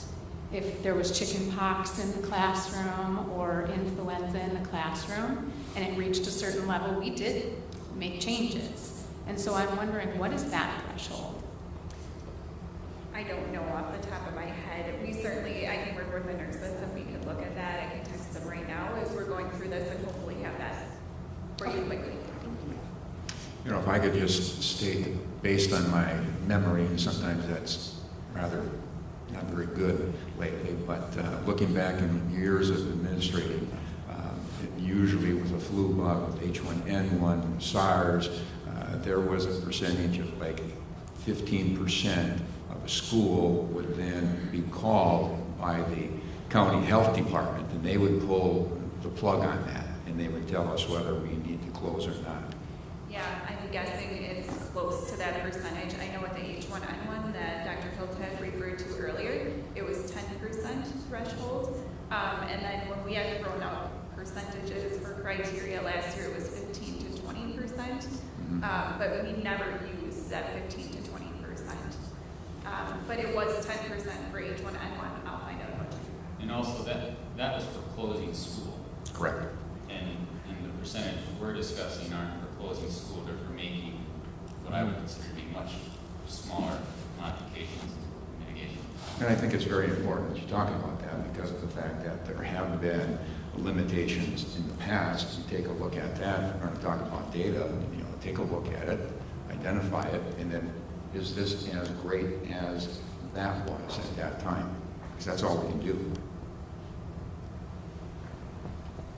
Okay. So the audience is looking at another draft, and this actually, as I'm looking at it, isn't the one I had quite in mind, but across the top, the numbers, the total confirmed cases, this was a metric we were considering. As this again was kind of based more on lived experience from last year. It's not consistent with DHS levels. At the time we were looking at it, the district itself would have been kind of in the middle, that third of 5 tiers. Currently we'd be in the 4th. So this was one option we had considered. We had also considered percentages of daily student and staff positive cases of 1, 2, 3, and 4%, which would double where we're currently at. Again, based on our experience from last year, we thought these were a little high, but they're in the ballpark. So like the 4%, because we can't see that, so the 4% leads to the level 4. Correct. 3% was at level 3. 3, yes, correct. Mm-hmm. And just to clarify too, Dr. Hiltz, reaching a level requires administration to do a little bit deeper analysis. These were not automatic triggers that fall into place. Correct. That's been the model we wanted the whole time. This is not a black and white decision-making model. It's a guideline, and yeah, all those clarifying questions and tapping into the expertise of our of our nurses in public health would be informing any decisions. Okay. Well, if anyone wants to go down that path, I would just suggest we leave the community spread out of the equation for obvious, well, I can't say for obvious, if you look at the data, I just don't know that it has any relevancy to what we're doing, or not doing for that matter. Just my My thought. suggestion would be we just plain have level 1, 2, 3, and 4 based on our own school data itself, without regard to the changing county data at the time. Correct, because why are we gonna subject ourselves to what's going on in the county when there's no other mitigation efforts happening within the county? Then we're just affected by something that we don't control. Although I would point out that, as you pointed out earlier, our rates mirror the county. That was our thinking as far as incorporating the community spread into the matrix. But I hear what you're saying. Yeah, I mean, yeah, exactly, but our rates are gonna be what they are, regardless of what's happening out there. So to think that, we're going to impact anything else, it's not gonna happen. So, is there any thoughts of entertaining a motion, or anything else? Well, I think this original matrix. Cassie, could you go back to the original one in the presentation? I think it looks good, but I'd just like to find a percentage that, the board would be comfortable with. I think increasing, I'm okay with those percentages, but I think increasing the percentages probably get a little more board support for the secondary level. And I know for me, for the elementary level, the big stickler for me is I just think that the close contact students should be just masked temporarily during that period. Would you be interested in taking a look at that and putting that together so that we can take a look at it more specifically and table this vote or this motion to the next week so we can peruse it a little bit? Well, do we need to? The only thing we're changing are the percentages. Or,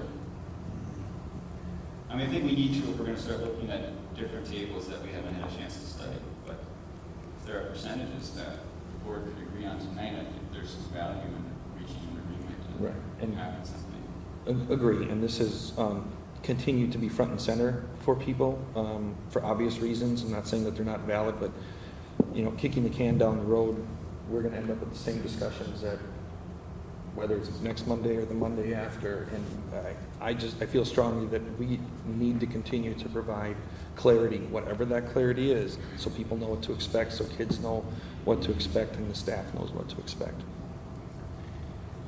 I do have additional information from the nurses. So whooping cough is the only comparable thing right now, and we get notification from the health department. If there is a threshold to shut down a classroom, we don't know about that. We would assume that would come from the health department. Chickenpox, non-issue, so we don't worry about that. We have not had any other threshold notifications about flu since before H1N1, and H1N1 was 10%. Has the chickenpox vaccine become one of the required vaccines now for school? I would have to check on that. I don't want to say the wrong answer. I would have to check on that. Okay, so is there gonna be any alternative motions presented? Otherwise, we're moving on to contact tracing and quarantines. Oh, I would like to see with this motion that for any positive case, the kids in the classroom would be, their parents would be recommended that they have their kids get a test at school. Okay. It's not a requirement, but it's a recommendation that their kids be tested because of the asymptomatic. So you're suggesting that that would be attached to any alternative motion, because right now there's none on the table? Right. Okay. Okay. All right. Sorry, the chickenpox vaccination is required. Okay, thank you. So I would be comfortable making the motion to approve this matrix with my change to the elementary guidelines. But I would want to hear some discussion from people on the percentages on what they would want those percentages to go to, so I don't have to make a motion and then it gets amended. So before I make a motion, I'd like to hear, what percentages are wanted in there, so we're not amended 3 times. Okay. Wait, was this matrix emailed to us just now? Uh, Where is it? I'm still looking at the original. No, that one, This one? yeah. The high Right. school or middle school one? Right. And it's the same matrix that was emailed to us just now. Right, the only difference was the transmission levels across the top. Okay, so the question is, Lance is looking for feedback or thoughts on percentages for the original matrix that was submitted in the board packet for this evening. Well, there was a comment, Ms. Vandenberg, you made that you said that they were too low. The thresholds are too low. And so if they're too low, what did you want to see them as?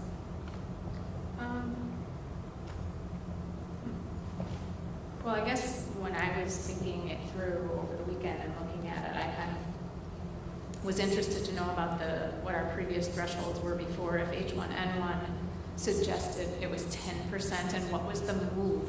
If it were to have gotten to 10%, what was going to be the plan? Do you know, Angie, or is that the health department that makes that decision? It was to shut down school? Because then that would be like a level 4.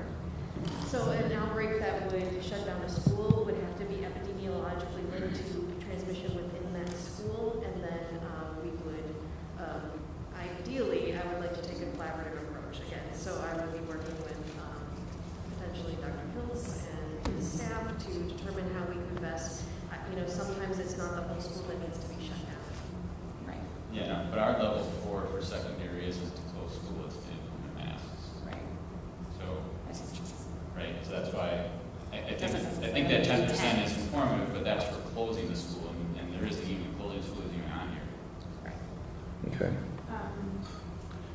I would really suggest we put the motion on the table, and then you can do what you want for discussion afterwards, and then if you have an amendment to it, you can do that, because if I'm not mistaken, Ka had something that could have been an amendment to it, and we could move forward, but right now, we're just discussing this. This is a motion, and... Either somebody needs to make a motion, or we're moving on, as I said, to contact tracing and quarantines. Well, then I'll make the motion that we implement the matrix and guidelines as presented with one change, and that is for elementary students and staff, when there is a positive case in the classroom, the elementary students and staff in that classroom will be masked inside our buildings when not actively eating or drinking for 10 calendar days. If somebody wants to amend the percentages, I'm all ears. So we have the first, Would this be when I would amend the percentages before we do that? we would need a second. Okay. We need a second, and then we can talk about You can be second and amended. It would have to be separate. We got a It would second? have to be separate. we have a second. Okay. Okay, now the discussions. Now the discussion on any. And I'm not opposed to changing percentages, I just want to get something out there. Right. This is Lee. I'm really concerned. I can only make up small bits and pieces of this conversation, and I'm really hesitant to move ahead with something that I can't understand. Yeah, Your connection has been terrible tonight. No, I hear you, but unfortunately, that's the technology that we have, and that's how we're dealing with remote call-ins. I don't have a better answer for that, Lee. You can certainly abstain. Right, yeah. If you're not comfortable voting, then, yeah, abstention certainly is an option. Okay, so we have a motion on the table, we have a second. Any other recommendations or changes to it, or I will ask for the vote? I'd like to see a level 4 be 5% of the secondary level. So I guess that's, I would amend that level 4 be 5%, level 3, and these are 5% of unrelated cases, correct? Correct, that was the measure we were Case using. percentages, numbers being unrelated cases.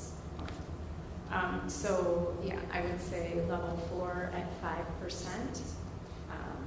We could evenly distribute the rest Right. if you're interested. And then back them down, Mhm. obviously, to whatever, between Mhm. 3 and 5 or Right. whatever.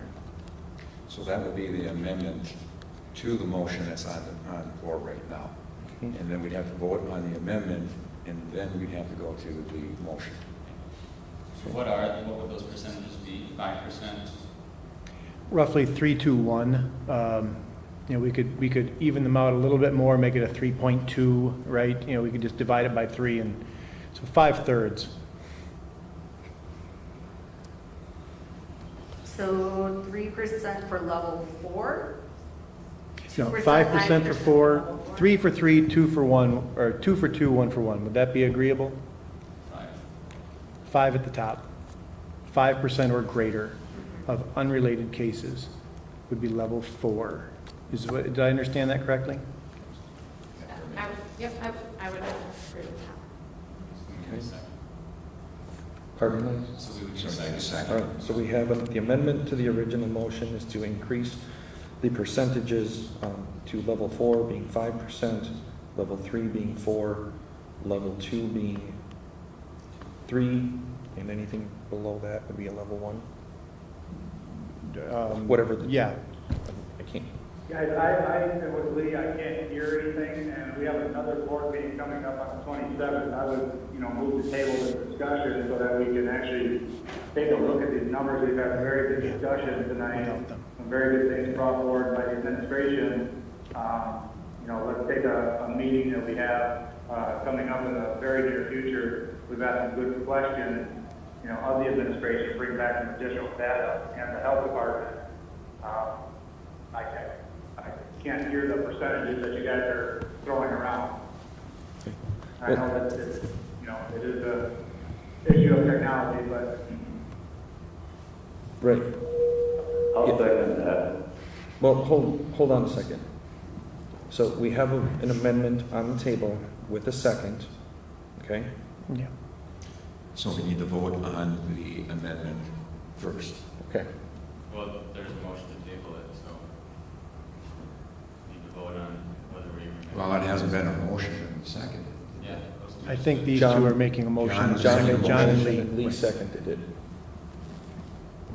Okay? I prefer we just restate the percentages so they can hear them and make a decision tonight. Who was the second? I'm sorry. Lee seconded it. No, Karen's. It was Ka or Jane? No. Oh, No, that's, yeah. Yeah, well, let's take care of this first before we, I think I heard somebody, but I did second it, so Okay. we can go forward. okay.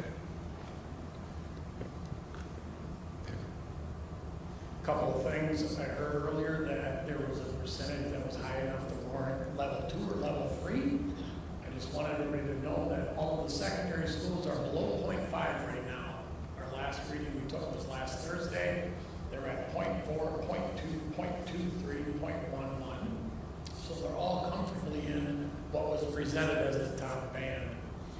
Based on the amended motion that the top threshold be 5%, the others would be 3 1/3 and 1 2/3. So the lowest threshold would go from 0 to 1 2/3%. The next one would go just beyond that, up to 3 1/3%. And the last one would go just beyond that, up to 5%. And the top one, of course, would be 5 and higher. Okay. So Cassie, if you speak into the microphone, will John and Lee be able to hear what those numbers are? Hey gentlemen, can Yes? Okay, so Karen made an amendment to the original motion, Mr. Boucher seconded, and the original, okay, so the amendment was, she's suggesting we change the level, the percentage levels in the secondary matrix to be, level 4 would be 5%, level 3 would be roughly a little over 3%, level 2 would be a little over 2%, and level 1 would be a little over 1%.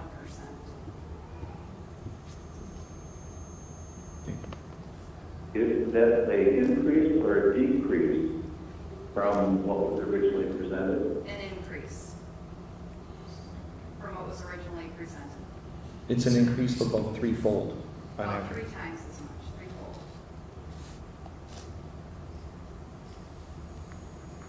Okay? Did you guys, John, did you hear those numbers?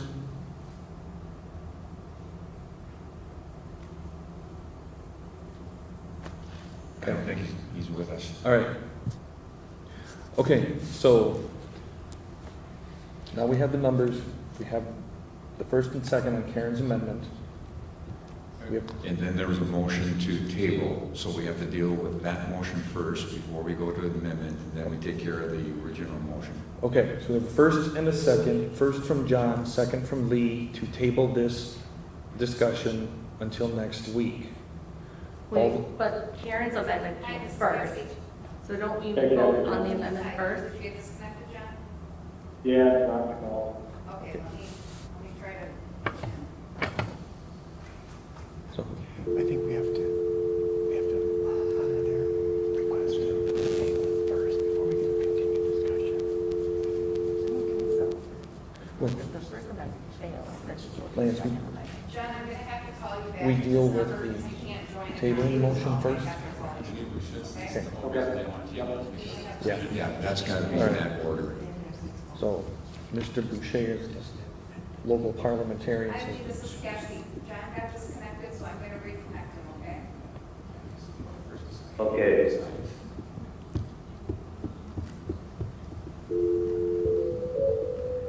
That's not hard.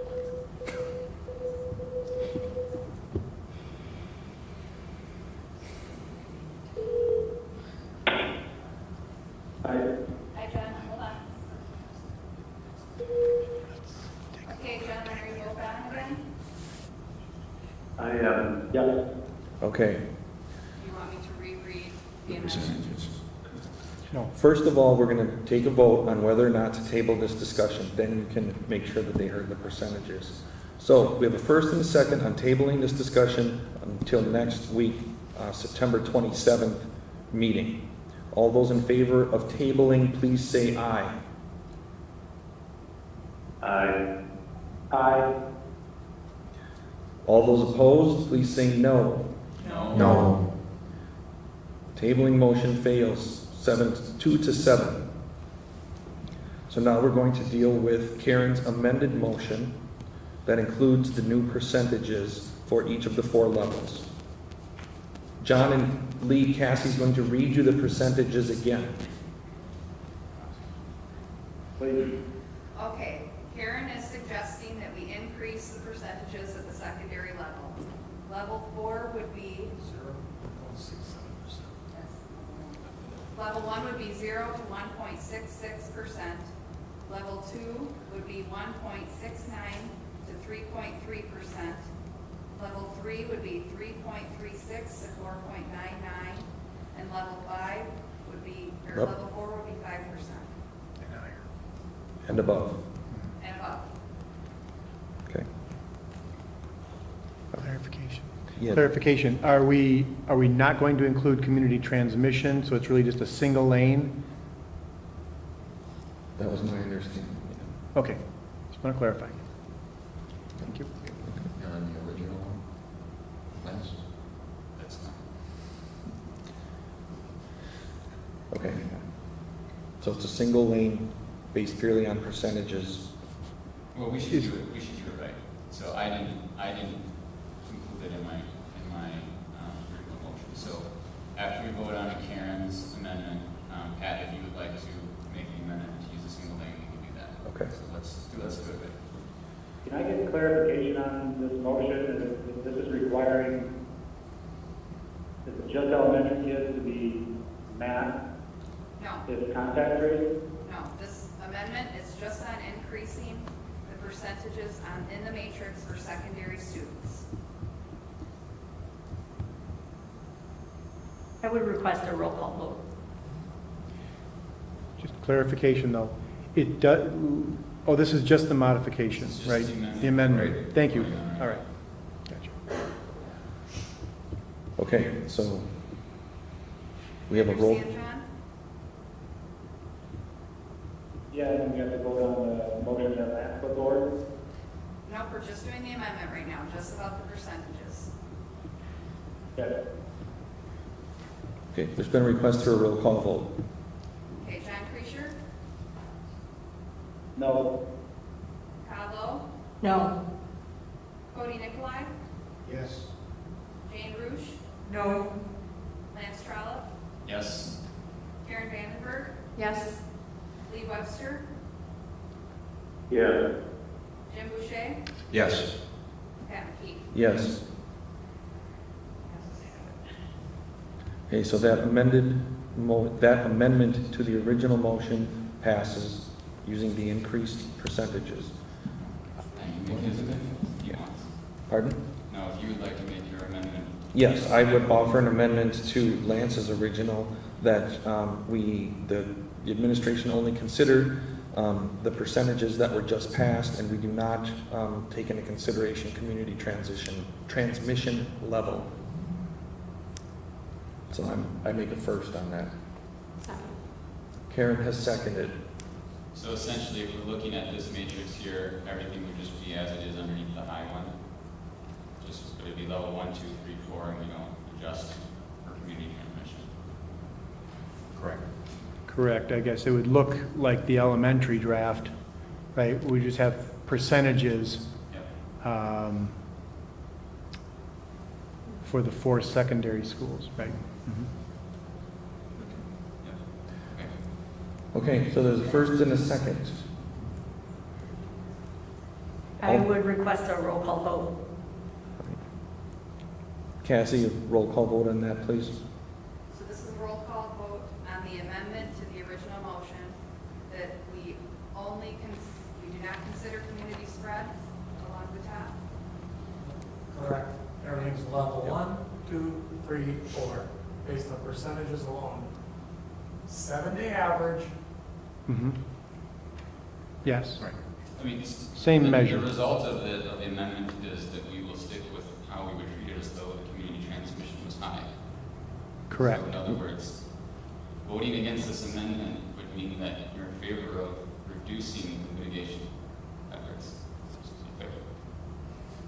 But we would have to consider the outside transmission too, because like I said, our students, this is not a boarding school. Our students go out into the community.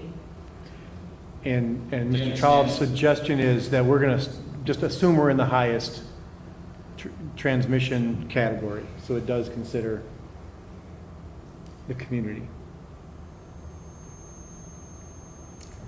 Agreed?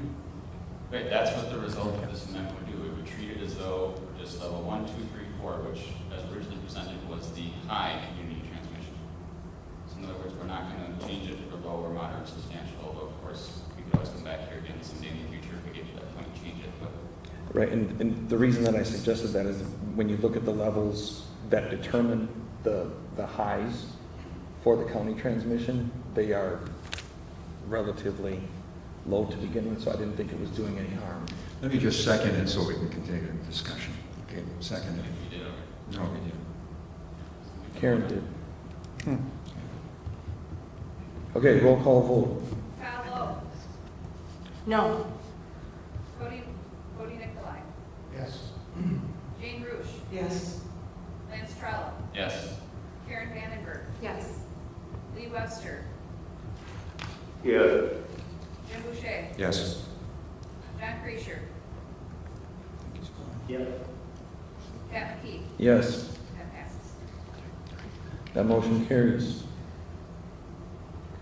Now, Jim, we're back to the Lance's original motion with these two amendments. Okay. Do you have this down, Cassie, so you can repeat it so we're all in the... Okay, so we're back to the original Oh, motion. Cassie, hold on one second. You going to say something?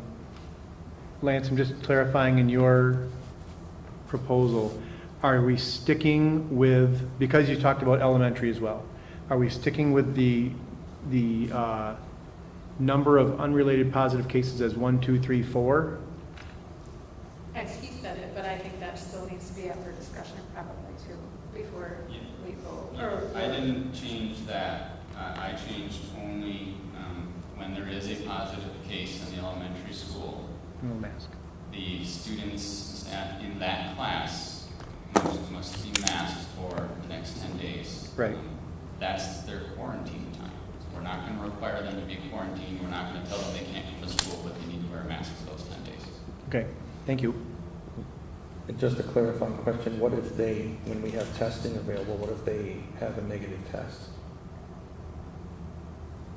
A negative test on day Yeah, 6. just to clarify that, am I hearing that correctly, that the part of the motion is that children will be masked and contact traced? No, I didn't. Can you hear me, John? Yeah, I can now. Okay, so I'm not talking necessarily about contact tracing, but the reality in our elementary schools is we don't mask or distance in our elementary classrooms. So when we have a positive test, and I know you know this, but just to restate it, when we have a positive case in our elementary schools, that whole class is a close contact. And we advise parents that they're a close contact, and we tell them they can quarantine if they want to. Because we're not enforcing the county or CDC quarantine rules, unlike almost every other school. We don't enforce it.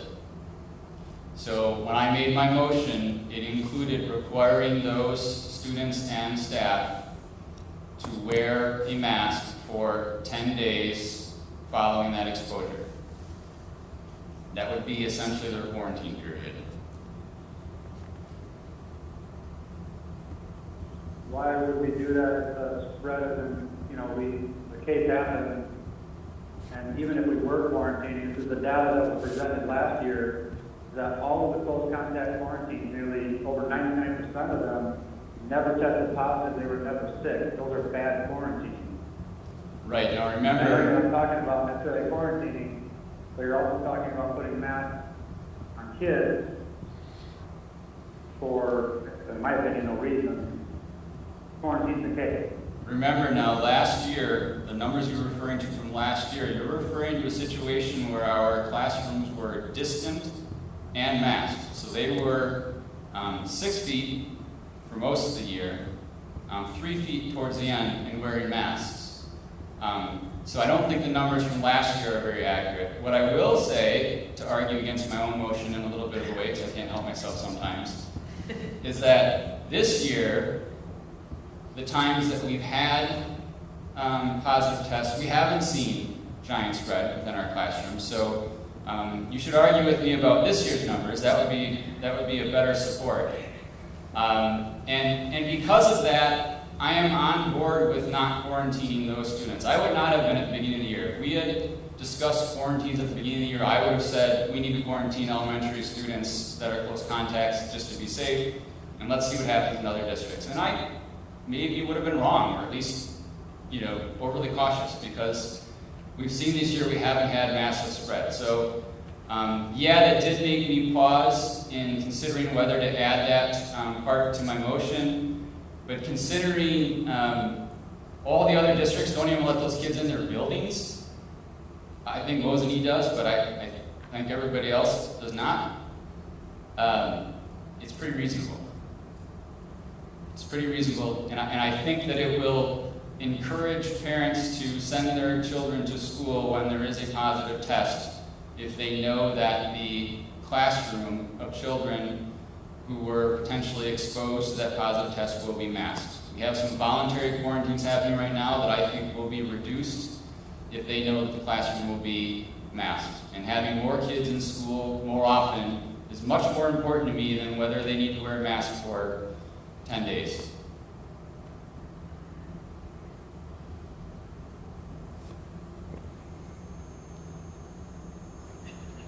Okay.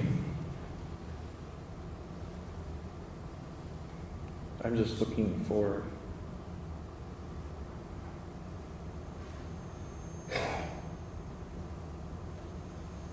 It doesn't say what Everest, I can't find it at least quickly what Everest is doing, whether or not they're allowed in, so. I was hoping that I think we can speak to that, and actually Laura may know more, but I believe they're doing contact tracing and they're enforcing quarantines, is my understanding. And Okay. all students in a single elementary school classroom will be considered close contact at No. Everest? Because they do more distancing than we do. So they are more, I don't know, surgical, if you will. They actually go out and measure again. So can I ask just from us, play this out kind of question, if I'm looking at our current dashboard where we see 10 positive cases at Hewitt, Texas, without revealing individual students, is that 10 classrooms? Is that 4 classrooms? What does that look like? I have all the details. So there's 2 classrooms we're watching closely, but they are not unique cases, meaning that we know where they came from. The majority of those cases came from the home where a parent had COVID. We do believe in one of the classrooms, one child did pass it to another child. We're carefully watching that classroom to see what comes of that and if there's more cases tomorrow. How many classrooms 2. have just 2 classrooms? 2 that we're watching. I can't say for sure how many with the 10, but I know that 6 of those cases are in 2 classrooms. And we have to, we do have to consider the cases that don't have symptoms. That's why I try to refer to COVID positive and not sick, because not everybody is going to debate whether you're sick or not if you have COVID or not feel it. But I just think it's a reasonable change to just mask but allow in-person learning to continue. And when it comes right down to it, it's only 7 days because 3 of the days will be on the weekend.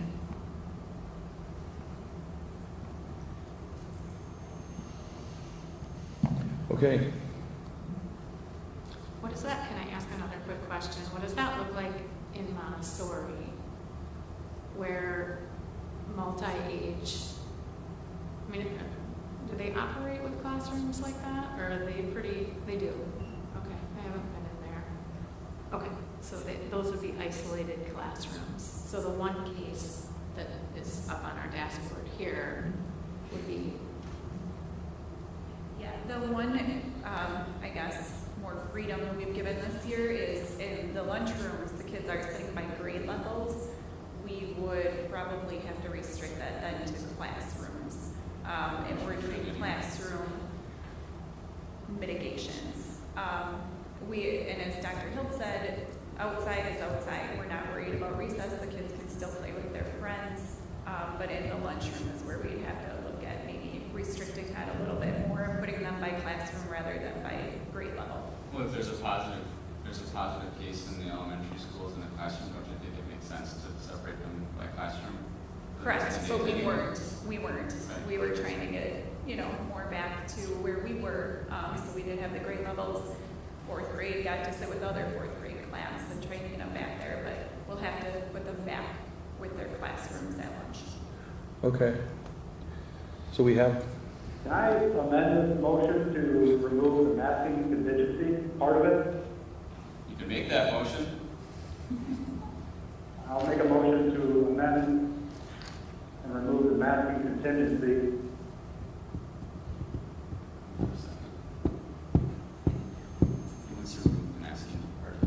okay, so Mr. Creasure has made a motion to remove the masking requirement included in Mr. Trout's motion that has, if you're identified as a close contact, that you have to mask for 10 calendar days? Yeah, and just to be clear, I didn't use the language identified as close contact because we're not contact tracing, so I just said the whole classroom, which we all know is close contact. But yeah, so he's made the first, so we need a second, and we can vote on whether to change that or not. Okay, so there's a first to amend this. Do we have a second? Can I get a point of information, point of clarification? Would this just affect Lance's motion, or would it also, that level 4 recommendation? Just changes my original motion. Okay. Is there a second? All right. Hearing none. Moving on to the original motion with the two amendments that Cassie can now read. John, your amendment did not reach a second, so we're back to the original motion. To approve the matrices presented this evening with the change that elementary students and staff, should a classroom have a positive case, they will wear masks inside for 10 days. And that the levels would change at the secondary level. Do I need to say each level is? No, as described earlier. As described earlier. And that there will be no community transmission along the top. It is eliminated from the matrices. Single lane. Yeah, and just to make sure it's clear, the masking requirement for the elementary schools is only for that one classroom, not for the whole school building. So, question on that, since we're at that point. If a parent had the choice, because they do not want to have their child masked, they could then keep their child home for that quarantine. Yes, as they have that choice now as well. But yes. Well, that's what I want to point out, is the fact that I'm more concerned about choices for parents in dealing with their own students, so that we're not telling them what they have to do. No, they still have that option. Correct. But basically, this amendment takes a level 3 for one case. Right? I mean, when you look at the elementary school matrix, level 3 is basically required masks for students and staff in the infected classroom with 3 cases. And you're saying that's what you want with one case. Well, no, because level 3 includes outdoor learning and includes that whole long list of things in level 2. I'm not suggesting any of that changes. The only thing that changes is the masks become required in that one classroom when there's a positive test for those 10 days. And in the building then, correct? When they're only when they're inside and when they're not actively In the building, Yes. correct. Yep. Because going with what you just said, if they're outside, they do not have to wear the mask. And not when they're actively eating or drinking either. The same as over transfers. I'm requesting a roll call vote, please. Okay. Cody Nicolai? No. Jane Rush? Yes. Lance Trollope? Yes. Karen Vandenberg? Yes. Lee Webster? Yes. Jim Boucher? Yes. John Creasher? No. Kyle Lowe? Yes. Pat Peak? Yes. Carries. Thank you. That motion passes. I think that part's done, correct? If it's not, we're really in trouble. All right. Thanks, everybody. All right, we'll wrap up these last 2 items. There was a request to revisit contact tracing and quarantines. Frankly, our position has not changed. We would still recommend that we leave contact tracing to the Marathon County Health Department for the same reasons as before. And as I noted, we're short-staffed right now, and I know everybody is. Health Department as well. But I think at this point, we need our staff to tend to our students and staff needs, and I would recommend we not revisit our responsibility for contact tracing. Okay. But it's not getting done.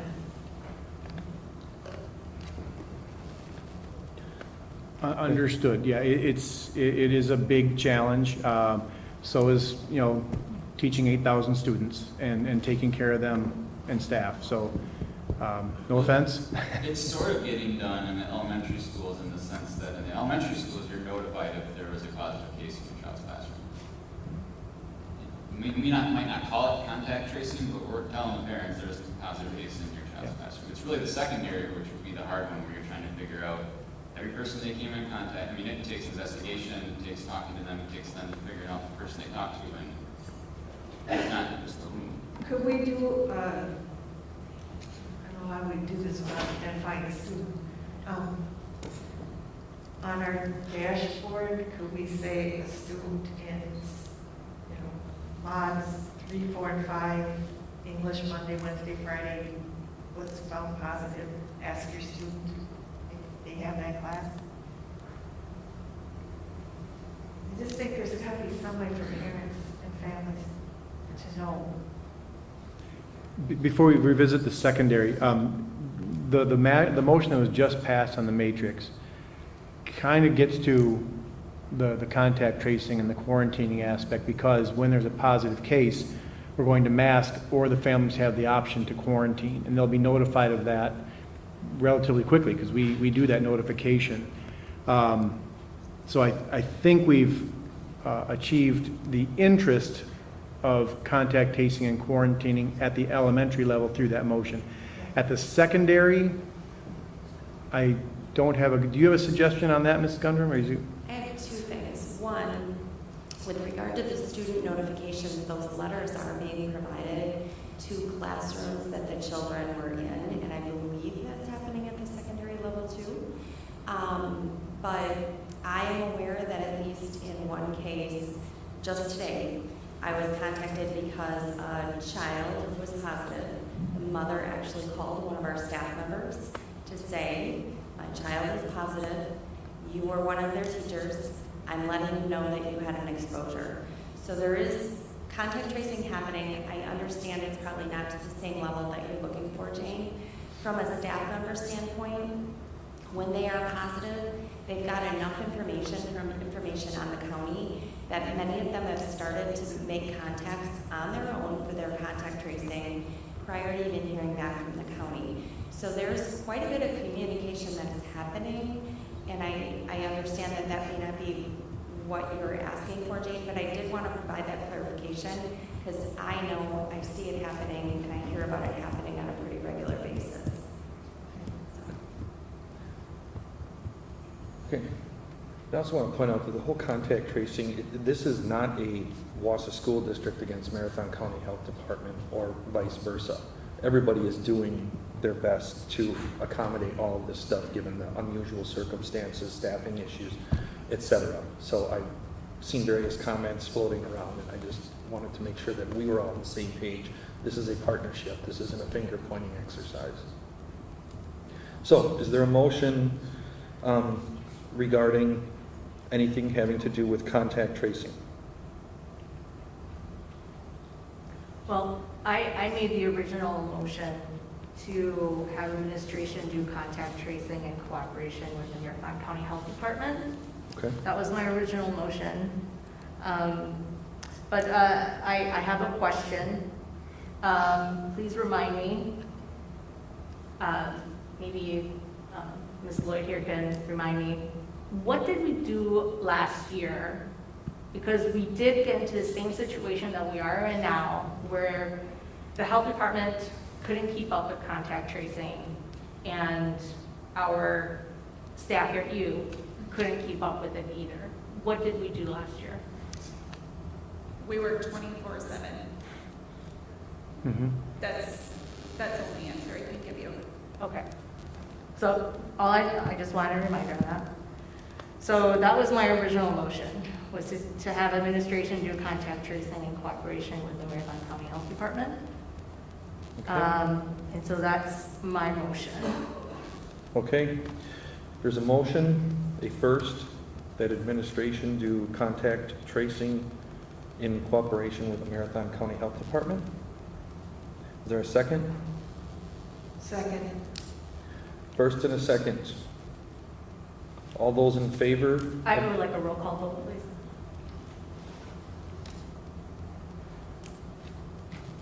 Cassie, when you're ready.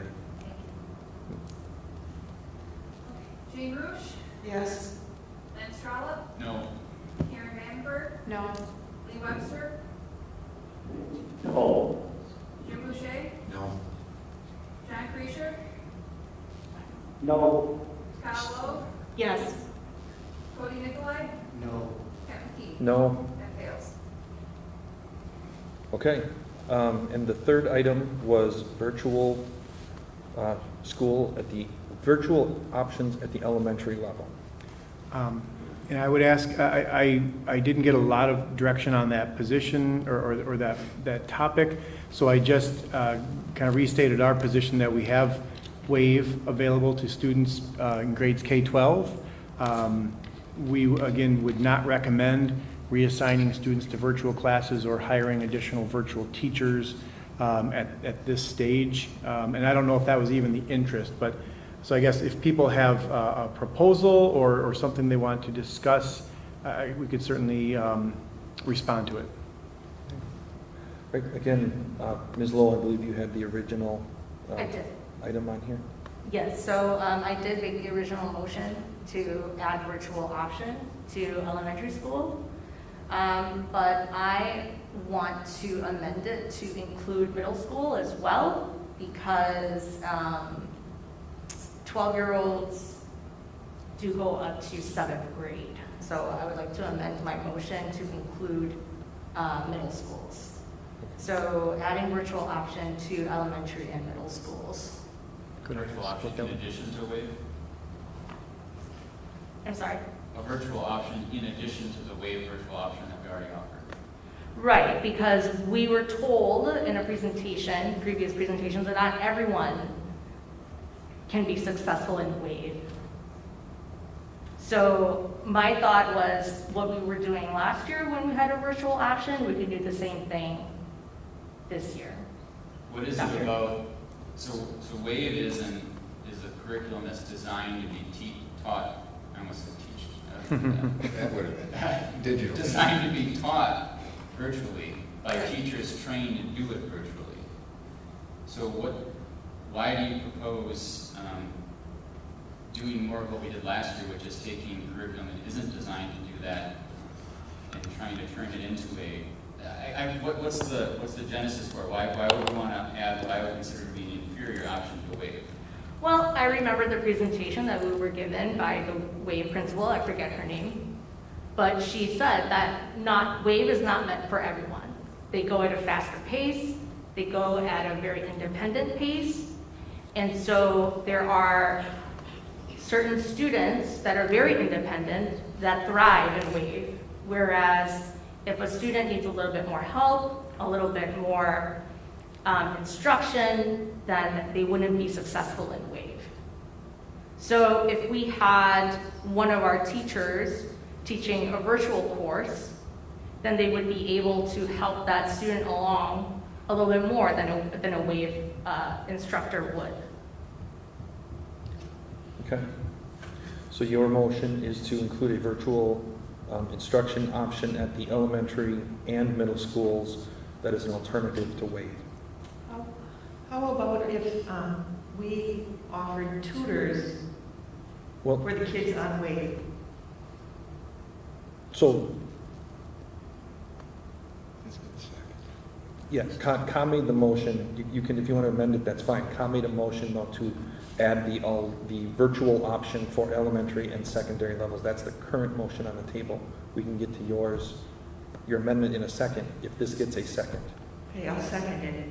Okay. I'm just asking Todd if that would be something that would make WAVE more valuable to some of the kids that don't have that drive.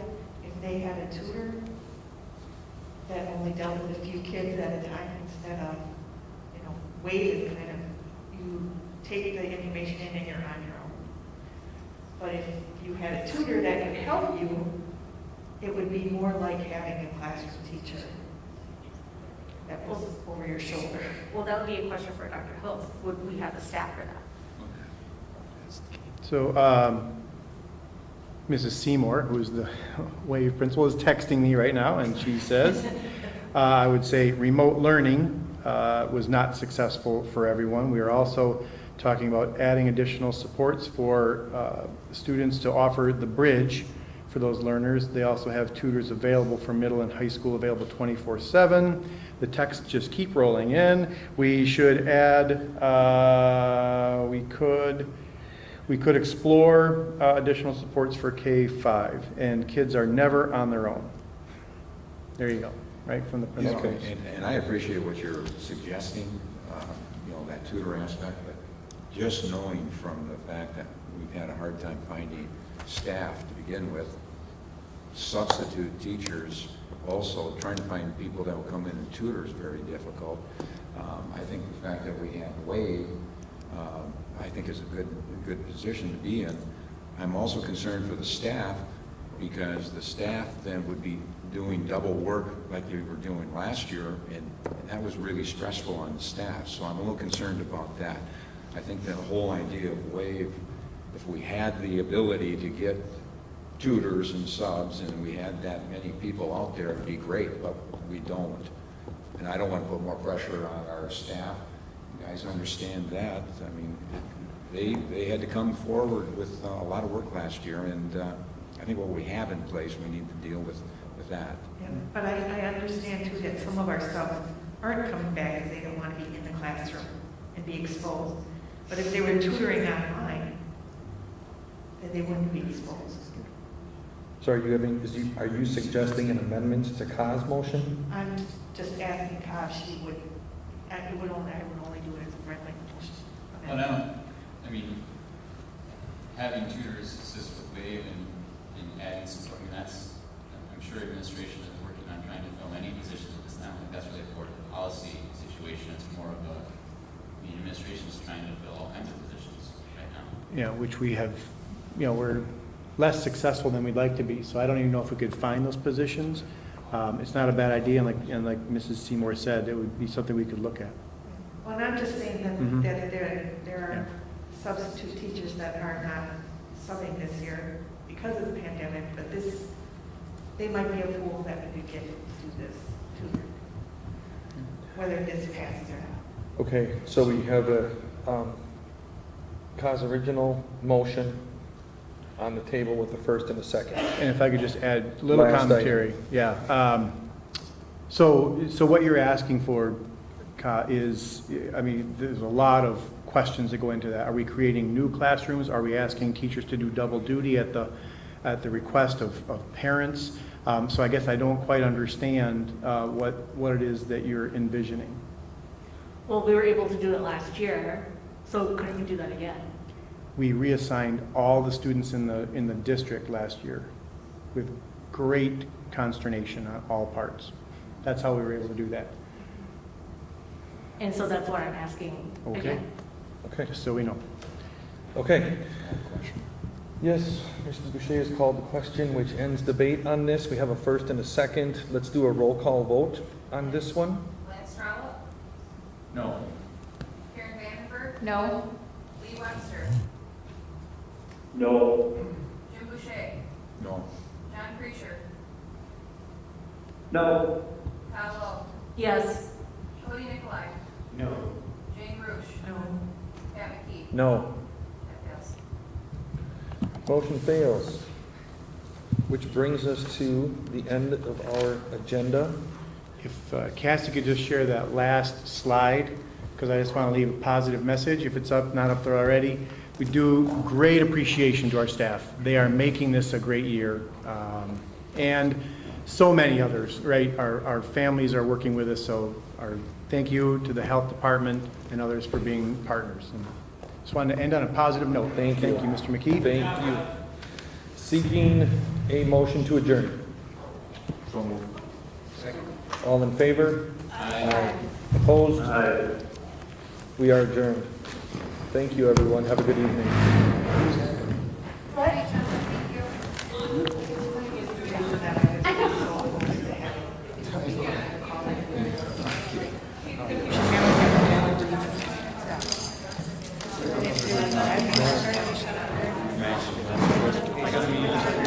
Say again? No one wants the mask.